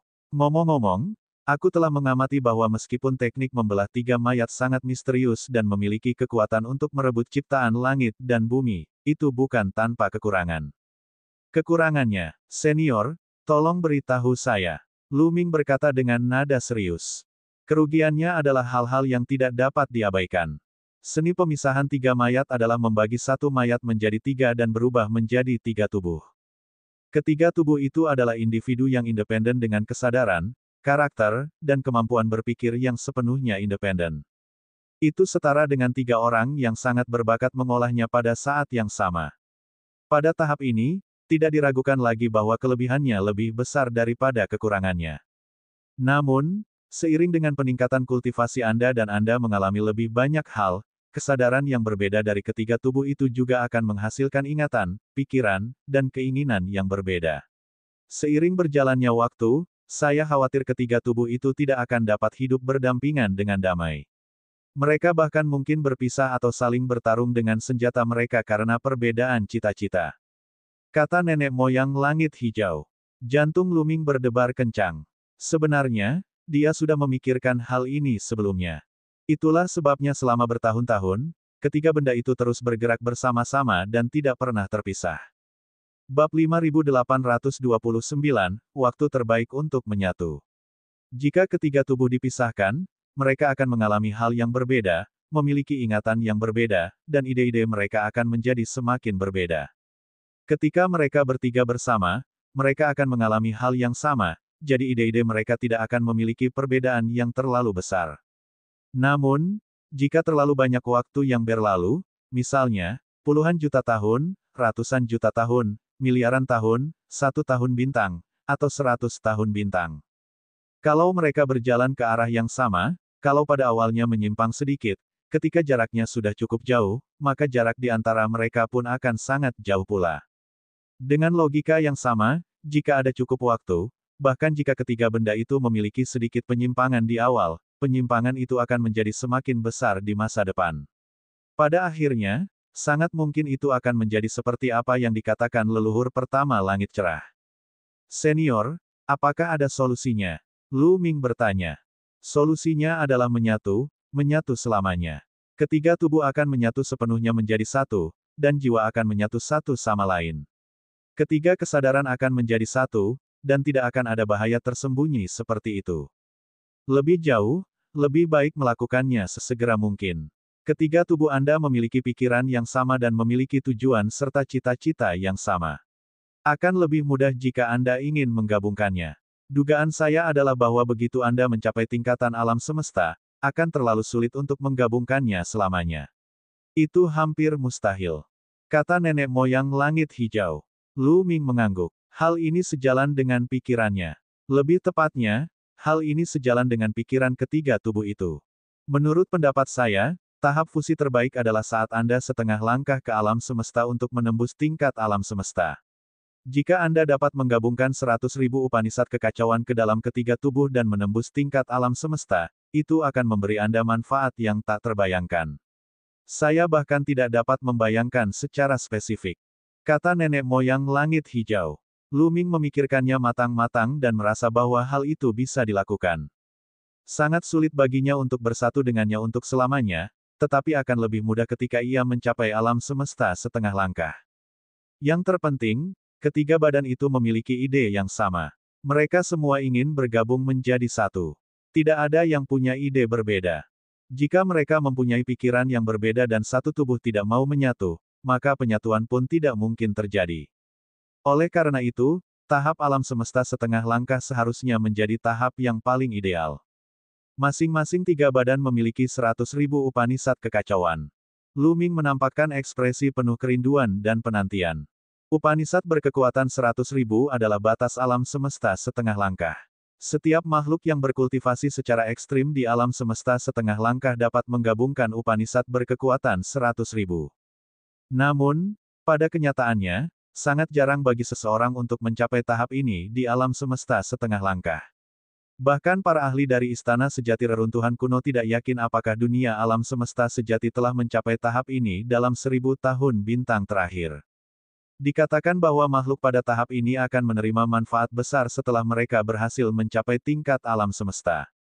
Jika dia menyatukan 100.000 jenis niat kekacauan ke dalam 3 tubuhnya dan menerobos ke tingkat alam semesta, manfaat apa yang akan dia dapatkan? Luming tahu betul bahwa sangat sulit untuk mencapai 100.000 kedalaman kekacauan dalam ketiga tubuhnya. Namun, dia akan berjuang untuk itu. Setelah mendengarkan saran dari leluhur langit biru, Luming mengerahkan lebih banyak upaya dalam kultivasinya. Dengan bunyi plop, ia bergegas ke gua dan terus berlatih, siap untuk menerobos alam semesta setengah langkah. Beberapa hari kemudian, cepat, makhluk agung dari istana sejati giok tertinggi akhirnya datang. Ikutlah denganku untuk menyambut mereka. Cuixin mengumpulkan Kaisar Negara Yue Agung dan yang lainnya dan mengumumkan sebuah berita. Kaisar Yue Agung, penasihat kekaisaran Hao Shou, dan yang lainnya sangat gembira. Para ahli istana sejati giok tertinggi telah tiba. Kota kekaisaran Yue yang agung akhirnya terselamatkan. Mereka buru-buru tiba di tembok kota timur ibu kota kekaisaran dan melihat sekelompok orang terbang di udara dengan kecepatan tinggi. Ada sekitar 100 orang, semuanya adalah ahli dari istana Jiu yang sebenarnya. Kelompok yang memimpin adalah ras tertinggi dari istana Jiu yang sebenarnya, klan Yu. Yang lainnya adalah anggota ras atas dari istana sejati Jade Ekstrim. Cepat, buka formasi dan biarkan para penguasa masuk. Cuixin memerintahkan. Kaisar Negara Yue Agung dan yang lainnya tidak berani menunda dan segera memberi perintah untuk membuka barisan besar kota. Suara mendesing. Lebih dari 100 orang memasuki tembok kota, dan formasi dengan cepat pulih. Dewa Tulang Giok, Anda datang sendiri. Bawahan Anda, Cuixin dari klan Giok, memberi salam kepada Dewa Tulang Giok. Cuixin membungkuk kepada seorang pria muda yang tampaknya berusia 20-an. Salam, Tuan Tulang Giok. Orang-orang Jadeite lainnya juga memberi hormat. Ini karena status Dewa Tulang Giok di Istana Sejati Giok tertinggi sangat tinggi, kedua setelah 11 putra dan putri sejati. Dia adalah ahli tingkat atas di bawah putra dan putri sejati, dan dia telah memadukan lebih dari 80.000 jenis niat kekacauan sejak lama. Klan Yu memiliki penampilan yang mirip dengan klan Xia, tetapi mereka juga memiliki karakteristik klan yang sangat jelas. Di antara alis mereka, ada sepotong batu giok seukuran bantalan jari. Batu giok itu bawaan lahir dan terhubung dengan darah dan daging mereka. Batu giok itu memiliki warna yang berbeda-beda. Ada 2 tanduk seperti batu giok di dahi mereka, dan hal yang paling unik tentang mereka adalah rambut mereka juga terbuat dari batu giok, seolah-olah batu giok telah ditarik menjadi benang tipis. Dewa Tulang Giok mengamati sekelilingnya dan akhirnya menatap Cuixin. Benarkah di sini ada tempat yang membawa keberuntungan? Bawahanmu sudah menyelidikinya dan itu benar adanya. Ya, Cuixin menjawab dengan hormat. Bagus. Kalau benar, kalian akan diberi pahala yang besar. Bawa kami ke sana untuk melihatnya. Kalian Ting Dewa di sini dan bantu lindungi kota. Dewa Tulang Giok memberikan beberapa perintah kepada ras atas, kemudian dia menyuruh Cuixin untuk memimpin jalan menuju tanah keberuntungan. Tak lama kemudian, mereka tiba di sungai bawah tanah. Mengikuti sungai itu, mereka melihat rawa yang tak terbatas. Dewa Tulang Giok sangat gembira. Lumayan, ini seharusnya menjadi tempat yang membawa keberuntungan. Bagus. Dewa Tulang Giok berkata, baik, 3 kali berturut-turut. Jelas bahwa dia sedang dalam suasana hati yang baik. Setelah itu, dia menatap Kaisar Kekaisaran Yue yang agung, penasihat Kekaisaran Hao Shou, dan yang lainnya, dan berkata, apakah ada orang dari Kekaisaran Yue yang agung di negeri kesempatan ini? Tuan, beberapa dari mereka ada di sini, tapi tidak banyak. Kaisar Negara Yue Agung menjawab dengan hormat. Kirim pesannya. Beritahu semua orangmu untuk mundur. Dewa Jadebone berkata dengan nada memerintah yang tidak menyisakan ruang untuk keraguan. Semua orang mundur. Kaisar Yue Agung ragu-ragu. Kau masih tidak mengerti. Aku akan memberitahumu terus terang bahwa ini adalah tanah penuh peluang, bukan sesuatu yang bisa disentuh oleh penduduk asli klan Xia sepertimu. Kau tidak punya kualifikasi untuk menjelajahi tanah penuh peluang ini. Kalian semua, mundurlah.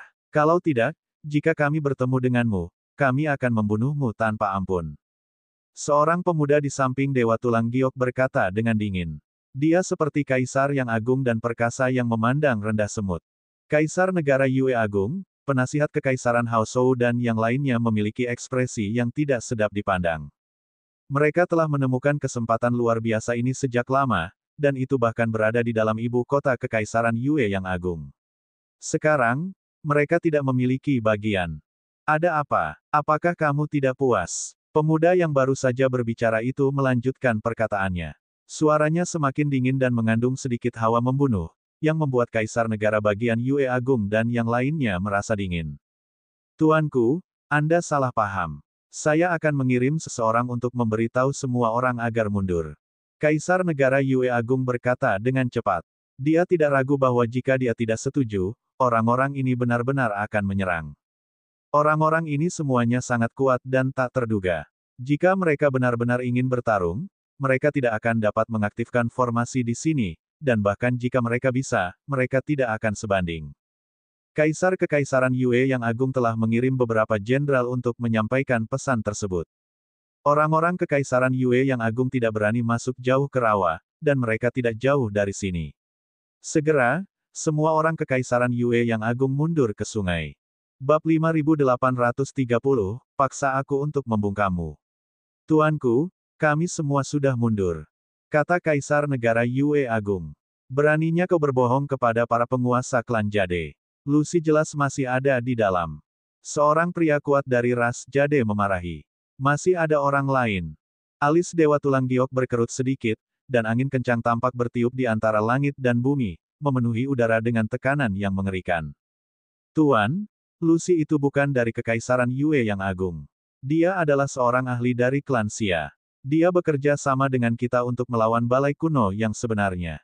Kita tidak tahu di mana tepatnya dia berada. Kaisar negara Yue Agung berkata dengan cepat. Dia hanya satu orang. Jangan khawatir tentang dia. Kita akan berpisah dan menyelidikinya. Jika kita bertemu Lucy, suruh dia pergi secepatnya. Jika tidak, bunuh dia. Dewa Tulang Giok memberi perintah dan memimpin para ahli klan Giok ke kedalaman rawa. Mereka terbagi dalam kelompok 2 atau 3 orang untuk mencari peluang. Suara mendesing. Luming bergegas keluar dari gua sekali lagi. Energi abadi di tubuhnya mendidih, dan permukaan tubuhnya tampak mengepulkan cahaya warna-warni. Saat dia menghembuskan napas, gelombang udara berputar keluar, menyebabkan kekosongan berputar terus-menerus. Aku sudah mengumpulkan lebih banyak, tetapi masih belum cukup. Aku perlu mengumpulkan lebih banyak lagi sebelum aku bisa menembus ke tingkat alam semesta setengah langkah. Luming merenung dan memulihkan diri. Ia akan memasuki gua untuk berkultivasi dengan bantuan gelombang zat berbahaya saat ia kembali ke kondisi puncaknya. Tiba-tiba, tatapan Luming beralih ke satu arah. Dia merasakan ada seseorang yang datang. 2 sosok bergegas mendekat. Mereka jelas melihat Luming. Dalam beberapa tarikan napas, 2 sosok mendarat tidak jauh dari Luming. Mereka menatap Luming dengan mata dingin. Kamu adalah Lucy. Salah satu dari mereka berkata. Benar sekali, kamu dari klan Jade. Luming berkata sambil mengamati rambut dan tanduk giok milik pihak lain dengan rasa ingin tahu.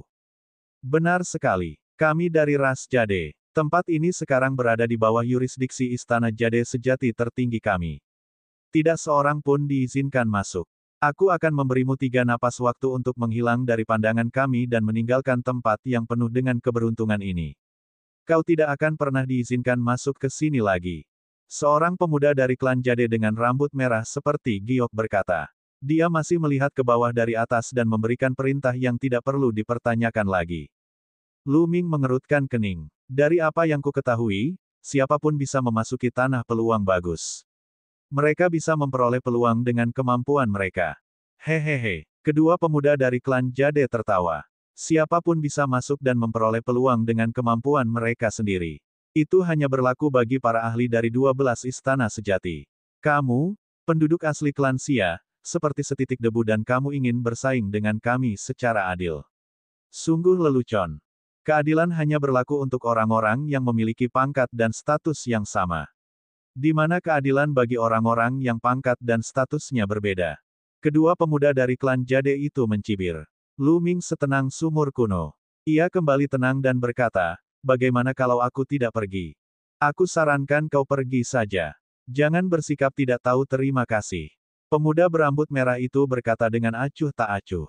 Ketika dia melihat Lu Ming masih berdiri di sana, tatapannya berubah dingin dan niat membunuh memenuhi udara.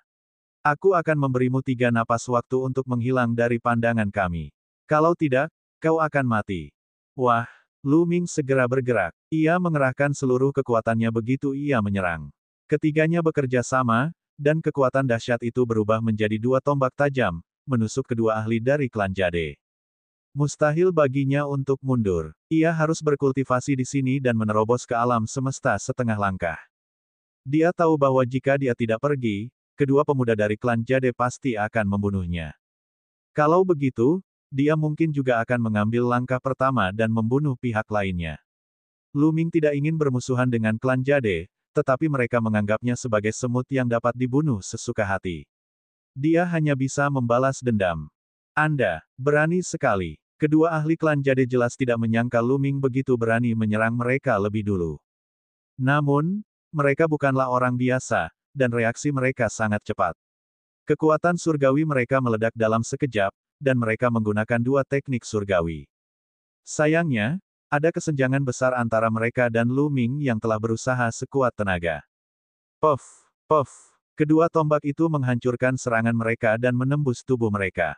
Mereka menjadi pucat karena ketakutan. Mereka tidak pernah menyangka bahwa kekuatan tempur Lu Ming akan begitu mengerikan. Keduanya telah memadukan lebih dari 40.000 jenis kedalaman kekacauan. Mereka dianggap ahli bahkan di antara alam semesta setengah langkah dan memiliki peluang untuk menembus tingkat alam semesta. Namun, mereka bahkan tidak dapat menahan satu gerakan pun dari Lu Ming. Apakah dia masih penduduk asli klan Xia? Ayo berangkat. Keduanya tidak ragu-ragu dan melarikan diri. Namun, saat mereka mencoba melarikan diri, mereka terjerat oleh rantai hitam putih. Pada rantai hitam putih itu, terdapat api yang membakar tubuh mereka. Itu adalah labu kekacauan. Karena dia sudah bergerak, Lu Ming tidak berniat melepaskan pihak lain. Oleh karena itu, tidak perlu menyembunyikan beberapa kartu asnya. Dia menjebak mereka dengan labu hundun dan cahaya tombak itu meledak lagi. Cahaya itu menusuk dari atas dan menusuk kepala mereka. Kedua ahli dari klan Jade hancur berkeping-keping. Kemudian, mereka tersedot ke dalam labu kekacauan bersama dengan jiwa abadi mereka, yang kemudian disempurnakan. Kemudian, Lu Ming menghapus semua jejak di tempat kejadian perkara agar tidak terlihat oleh para ahli klan Jade lainnya. Di dalam labu kekacauan, kedua makhluk giok tidak melawan lama sebelum mereka sepenuhnya dimurnikan dan diubah menjadi energi untuk diserap oleh labu kekacauan. Meskipun tidak seefektif menyerap kekuatan petir, itu masih kurang lebih efektif dan dapat meningkatkan kekuatan labu kekacauan. Setelah menyesuaikan kondisinya, Lu Ming terus berkultivasi di dalam gua. Namun sehari kemudian, lebih banyak orang dari klan Jade tiba. Kali ini, Lu Ming sudah siap. Dia menemukan pihak lain terlebih dahulu. Rune memenuhi tubuhnya dan dia menghilang dari tempat itu. Dia menggunakan susunan penyembunyian untuk menyembunyikan dirinya, tidak ingin bertemu dengan klan Jade. Dua makhluk ras Jade mendekati gua dan diserang oleh zat-zat berbahaya. Salah satu dari mereka langsung ditelan oleh zat-zat berbahaya, dan teriakannya bergema di langit. Anggota ras Jade lainnya sangat kuat. Dia menyeret tubuhnya yang terluka dan melarikan diri. Betapa merepotkannya. Lu Ming mencubit ruang di antara kedua alisnya. Dia bahkan tidak perlu berpikir untuk mengetahui bahwa lebih banyak lagi ahli dari klan Jade akan tertarik ke sini. Tidak cocok untuk kultivasi saat ini. Lu Ming memasang formasi penyembunyian tidak jauh dari sana dan mengamati dalam kegelapan. Tidak lama kemudian, anggota klan Jade yang melarikan diri sebelumnya membawa lebih dari selusin ahli bersamanya. Beberapa dari mereka bahkan membuat Lu Ming merasa sangat tertekan. Kekuatannya mungkin bahkan melampaui Heng Hou. Orang-orang ini secara alami ingin tahu tentang gua tersebut, tetapi ketika mereka menjelajahinya, mereka hampir kehilangan beberapa ahli lainnya. Tempat ini adalah tempat berkumpulnya zat-zat berbahaya di tubuh makhluk-makhluk tingkat alam semesta. Tidak ada yang berguna di sini, jadi tidak layak untuk dijelajahi. Ayo pergi. Setelah mencari selama 2 hari, mereka tidak menemukan apapun. Akhirnya, semua anggota klan Jade mundur dan pergi menjelajahi tempat lain. Setelah orang-orang klan Jade pergi, Lu Ming kembali ke dalam gua untuk berkultivasi. Dalam sekejap mata, 10 hari berikutnya berlalu. Di ngarai tempat berdirinya aula reruntuhan kuno yang sesungguhnya. Setelah 20 hari mengasingkan diri, Heng Hou akhirnya keluar dari pengasingannya dan pulih dari luka-lukanya. Akan tetapi, tubuh Yin yang telah hilang tidak dapat dikembalikan, menyebabkan kekuatan keseluruhannya berkurang drastis. Oleh karena itu, wajahnya tampak sangat jelek. Dia segera mengumpulkan para ahli dari aula sejati kuno untuk membahas masalah penyerangan terhadap Kekaisaran Yue yang agung. Bab 5831, Dua Istana Sejati yang Agung. Saya ingat bahwa sebagian besar dari 10 Jenderal Hua belum memasuki tanah ajaib yang makmur. Kumpulkan mereka dan hancurkan ibu kota Kekaisaran Yue yang agung dalam satu gerakan. Kekaisaran klan Xia dengan peluangnya sendiri jauh lebih berharga daripada kekaisaran lainnya. Kata Heng Hou sambil melihat ke arah Hua Liujiang, Hua Jiujiang, dan Hua Sijiang. Setelah masa pemulihan, 6 luka Hua telah pulih dan ia kembali ke kondisi puncaknya. Saya khawatir hal itu tidak mungkin dilakukan sekarang. 6 Jenderal Hua menggelengkan kepalanya. Tidak sekarang. Kenapa? Mata Heng Hou berkilat tajam. Namun, kekuatan Jenderal ke-6 Hua tidak lebih lemah dari Heng Hou, jadi dia sama sekali tidak takut. Dia menatap mata Heng Hou dan berkata, karena orang-orang dari Istana Sejati Giok tertinggi telah tiba, dan ada orang-orang yang mendekati level Putra Sejati.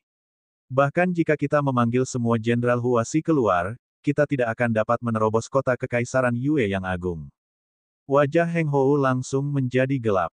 Para ahli dari Istana Sejati Giok tertinggi telah tiba, dan beberapa dari mereka hampir mencapai tingkat Putra Sejati.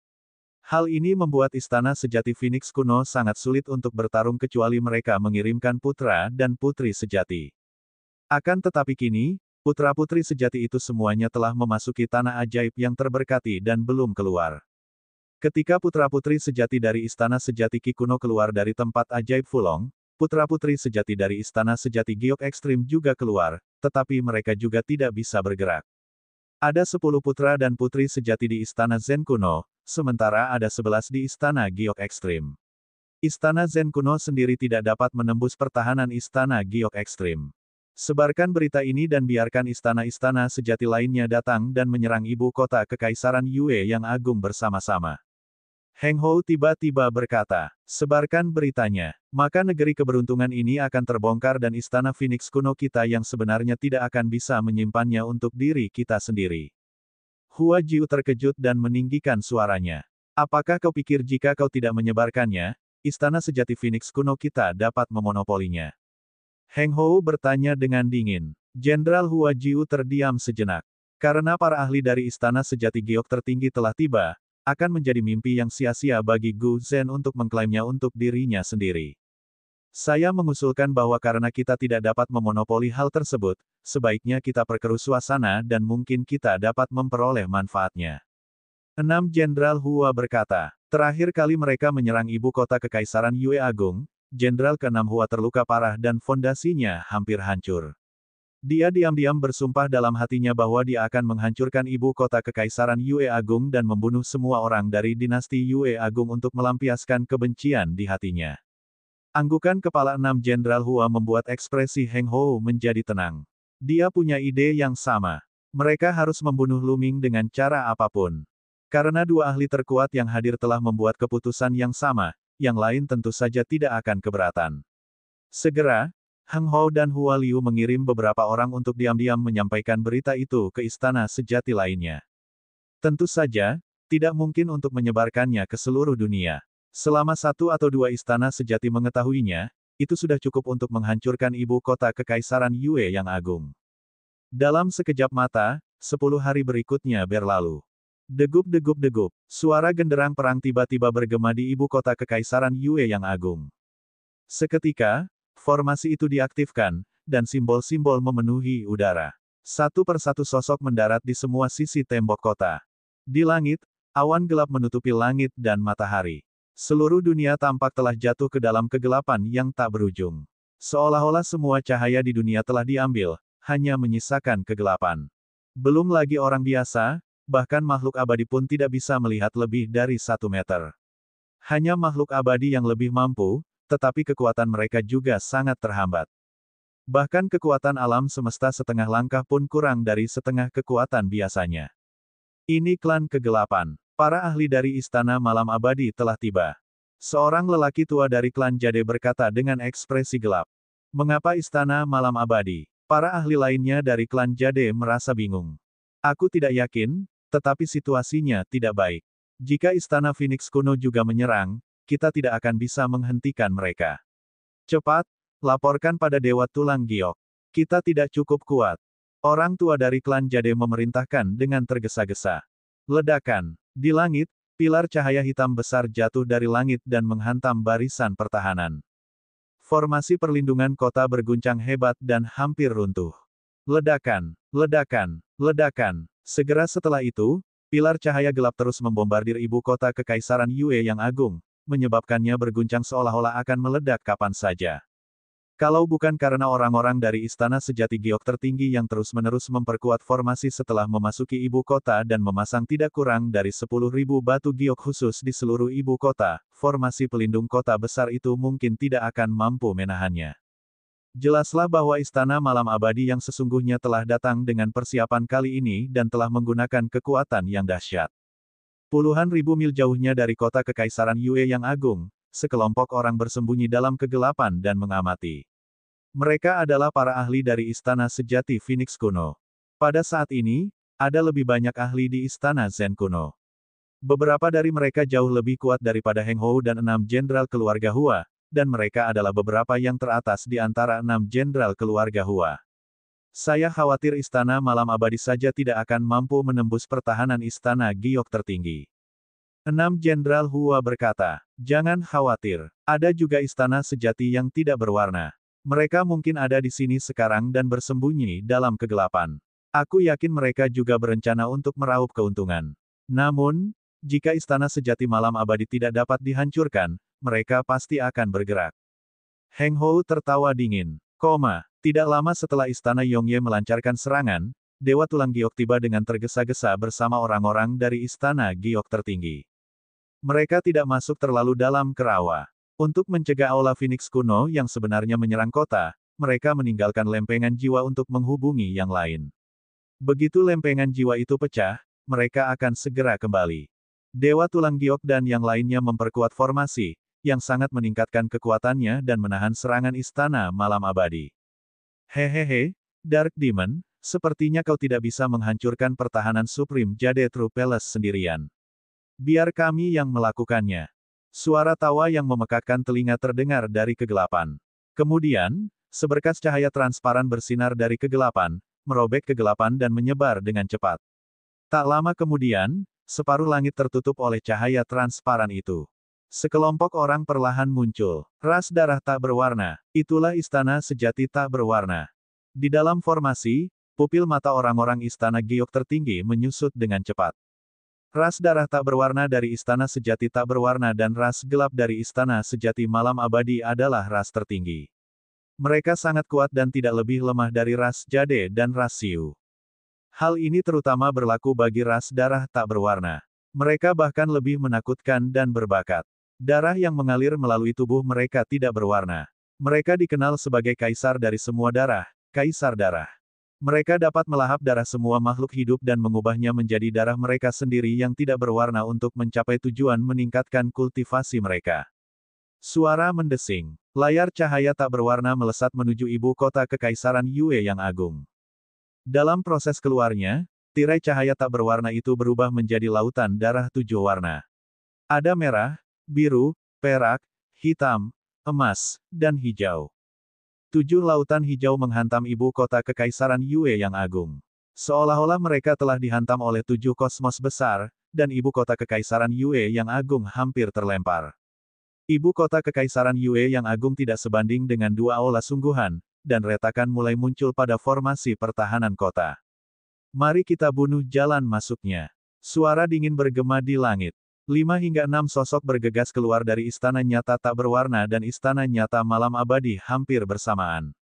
Tokoh-tokoh ini semuanya adalah pakar tingkat atas di alam semesta setengah langkah. Mereka telah menggabungkan lebih dari 70.000 jenis Upanisad kekacauan. Mereka menyerbu ke arah celah formasi pertahanan kota besar itu, dengan maksud menghancurkannya sepenuhnya dari dalam. Bab 5832, formasinya rusak. Hentikan mereka di luar formasi. Dewa Tulang Giok memberi perintah dan memimpin untuk bergegas keluar. Dalam sekejap, dia muncul di celah formasi dan menyerang dengan telapak tangannya seperti pisau.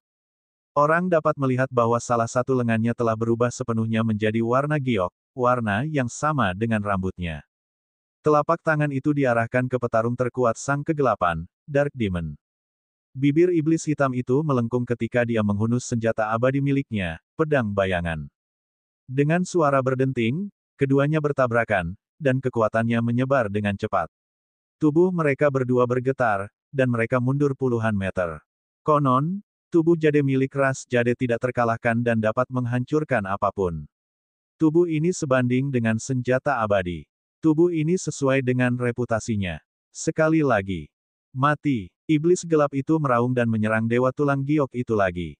Lengan Dewa Tulang Giok berubah menjadi warna giok saat ia menerjang maju untuk melawan iblis gelap. Keduanya hampir setara dengan putra dan putri sejati, dan kekuatan kekacauan Upanisad yang mereka gabungkan ke dalam tubuh mereka hampir sama. Pertarungan itu sangat mengejutkan, dan setelah ratusan gerakan, tidak ada yang menang. Di sisi lain, murid-murid lain dari Istana Sejati Giok Ekstrim berada di bawah tekanan yang luar biasa. Jumlah ahli tingkat atas dari Istana Sejati Malam Abadi dan Istana Sejati Tak Berwarna telah melampaui Istana Sejati Giok Ekstrim. Bahkan dengan kekuatan formasi, Istana Sejati Giok Ekstrim masih belum sebanding dengan mereka dan terpaksa mundur. Dinasti Yue Agung, tunggu apa lagi? Kirim semua ahli dan gunakan semua kartu truf untuk menghalangi mereka. Saat mereka menghancurkan formasi, kalian semua akan mati. Tidak seorang pun akan dibiarkan hidup. Suara Dewa Tulang Giok meledak di telinga Kaisar Negara Yue Agung, penasihat Kekaisaran Hao Shou, dan yang lainnya. Wajah mereka menjadi pucat. Ini jelas akan membawa mereka ke kematian. Dengan kekuatan mereka, hanya kematian yang akan menanti mereka jika mereka berpartisipasi dalam pertempuran besar seperti itu. Pihak lain jelas ingin menggunakan nyawa mereka untuk membayarnya. Namun, dia tidak bisa tetap acuh tak acuh. Seperti yang dikatakan pihak lain, formasi telah hancur, dan mereka tidak dapat melarikan diri. Oleh karena itu, Kaisar Negara Yue Agung memanggil kembali gerombolan zombie itu. Mereka meraung dan berlari ke arah retakan. Selain itu, mereka membakar diri mereka sendiri untuk membunuh musuh. Namun, dengan kekuatan para zombie ini, bahkan jika mereka membakar diri mereka sendiri, mereka sama sekali tidak sebanding. Dalam sekejap, beberapa zombie meledak. Hancurkan diri sendiri. Dewa Tulang Giok sangat tidak puas, dan suaranya yang dingin terdengar di telinga Kaisar Negara Yue Agung dan yang lainnya. Kaisar Kekaisaran Yue yang Agung tidak punya pilihan lain selain mendesak para zombie itu untuk meledakkan diri saat mereka menyerang musuh. Zombie-zombie ini terbentuk dengan menyerap ki jahat dan zat-zat berbahaya di rawa. Ketika mereka meledakkan diri, mereka akan berubah menjadi gelombang zat-zat berbahaya dan saling menyerang. Namun, zat berbahaya yang terkandung dalam zombie ini sangat terbatas. Mereka tidak menyebabkan banyak kerusakan pada para ahli Istana Nyata Malam Abadi dan Istana Nyata Tak Berwarna. Setelah mereka mundur, mereka menyerang lagi. Aduh! Setengah dari tubuh ahli klan Jade meledak. Daging dan darahnya jatuh ke tanah dan berubah menjadi potongan-potongan jade yang bening. Setelah itu, kegelapan menyebar dan ahli klan Jade meledak. Istana Sejati yang Tak Berwarna dan Istana Sejati Malam Abadi telah bergabung dan maju selangkah demi selangkah. Kota Kekaisaran Yue yang Agung dan Istana Sejati Giok yang Ekstrim mundur selangkah demi selangkah. Jika ini terus berlanjut, tidak akan butuh waktu lama bagi formasi pelindung kota untuk hancur total. Puluhan ribu mil jauhnya, di tempat persembunyian Istana Phoenix kuno yang sebenarnya. Sudah waktunya. Kita akan menyerang dari sisi lain dan memasuki wilayah peluang terlebih dahulu untuk merebut sumber daya. Kata Heng Hou. Tidak seorang pun berkeberatan. Kali ini, tidak banyak ahli dari Istana Sejati Phoenix kuno. Akan tetapi, yang terkuat di antara mereka, Keempat Jenderal Hua, masih jauh dari sosok-sosok seperti Dewa Tulang Giok dan Iblis Kegelapan. Di antara 10 Jenderal Hua, hanya satu atau dua yang bisa menandinginya. Akan tetapi, beberapa Jenderal Hua si pertama telah mengikuti putra sejati dan putri sejati Istana Qi kuno ke tanah ajaib yang makmur dan tidak pernah keluar. Karena itu, mereka bukanlah tandingan bagi salah satu dari mereka jika bertarung langsung. Namun sekarang, saat kedua belah pihak masih bertempur, mereka diam-diam memasuki ibu kota Kekaisaran Yue yang agung dan memasuki tanah peluang. Pertama-tama mereka akan memanen gelombang peluang. Saat Istana Malam Abadi dan Istana Tak Berwarna yang sebenarnya bergerak maju, formasi pertahanan berada di ambang kehancuran. Lebih banyak retakan muncul di sana, dan banyak fondasi dan mata formasi meledak dan hancur. Istana Sejati Kereta Perang Kuno mengirim puluhan elit untuk menghindari pertempuran di atas mereka. Mereka muncul di arah lain dari ibu kota Kekaisaran Yue yang agung dan menyerbu masuk melalui celah. Tempat ini tentu saja dijaga oleh tentara abadi ibu kota Kekaisaran Yue yang agung dan orang-orang Istana Sejati Giok tertinggi. Tak perlu dikatakan lagi, pasukan abadi dari ibu kota Kekaisaran Yue yang agung memiliki kekuatan tempur yang terbatas. Istana Sejati Giok tertinggi juga kekurangan ahli tingkat atas, dan semuanya telah pergi berperang. Oleh karena itu, bahkan jika orang-orang ini menemukan orang-orang dari Aula Phoenix kuno yang sebenarnya, mereka tidak dapat menghentikan mereka. Pertahanan mereka dengan mudah ditembus, meninggalkan tumpukan mayat. Orang-orang Istana Sejati Phoenix kuno bergegas menuju pintu masuk tanah peluang di bawah pimpinan Heng Hou. Mustahil bagi istana sungguhan untuk tidak menyadari keributan semacam itu. Itu adalah Istana Phoenix kuno yang sebenarnya. Mereka sedang menuju pintu masuk tanah keberuntungan. Wajah orang-orang dari Istana Sejati Giok tertinggi berubah. Kemudian mereka semua bertanya apa yang harus dilakukan dengan Dewa Tulang Giok. Mundur, mundur ke negeri penuh peluang. Sekalipun kita tidak bisa berjuang sendiri, kita tidak bisa memberikan semuanya. Dewa Jadebone membuat keputusan cepat. Mereka pasti tidak akan mampu bertahan lebih lama lagi. Lebih baik mereka mundur dan mempertahankan kekuatan mereka sehingga mereka dapat bersaing dengan istana-istana sejati untuk mendapatkan kesempatan di negeri peluang. Lalu bagaimana dengan klan Xia di Kekaisaran Yue yang agung? Seseorang bertanya, apa lagi yang bisa kita lakukan? Lagi pula, Kekaisaran Yue yang agung bukanlah bagian dari rencana awal kita. Mata Dewa Tulang Giok terasa dingin. Jika mereka bisa, mereka akan melindungi klan Xia di ibu kota Kekaisaran Yue yang agung. Bagaimanapun, melindungi klan Xia sama saja dengan menyelamatkan poin mereka. Namun ketika hal itu tidak mungkin lagi, ia hanya bisa menyerah. Mundur. Dewa Tulang Giok memberikan perintah terakhir. Semua orang di Istana Giok Sejati yang ekstrim mundur dengan cepat dan berkumpul bersama, menuju pintu masuk tanah peluang. Tidak, Kaisar Yue Agung, penasihat Kekaisaran Hao Shou, dan yang lainnya semuanya berwajah pucat dan dipenuhi keputusasaan. Dengan kecerdasan mereka, bagaimana mungkin mereka tidak menyadari bahwa mereka telah ditinggalkan? Begitu para ahli Istana Sejati Giok tertinggi mundur, mereka semua akan mati. Tidak ada yang bisa bertahan hidup. Beberapa ahli dari Istana Sejati Malam Abadi dan Istana Sejati Tak Berwarna dapat dengan mudah memusnahkan mereka dan memanen jiwa mereka. Ibu kota Kekaisaran Yue yang agung adalah rumah bagi sejumlah besar anggota klan Xia. Ada juga sejumlah besar Dewa Semu, Dewa Sejati, dan Raja Abadi. Total ada 9 alam semesta setengah langkah. Jika dikonversi menjadi poin, itu adalah jumlah yang sangat besar. Istana Sejati pasti tidak akan melewatkan kesempatan ini. Kabur. Semua orang, berpencar dan kabur. Siapapun yang bisa kabur adalah satu. Suara kaisar yang tak berdaya dan putus asa bergema di seluruh ibu kota kekaisaran. Dalam sekejap, ibu kota kekaisaran Yue yang agung menjadi kacau balau. Banyak orang seperti elang tanpa kepala, berlarian ke segala arah.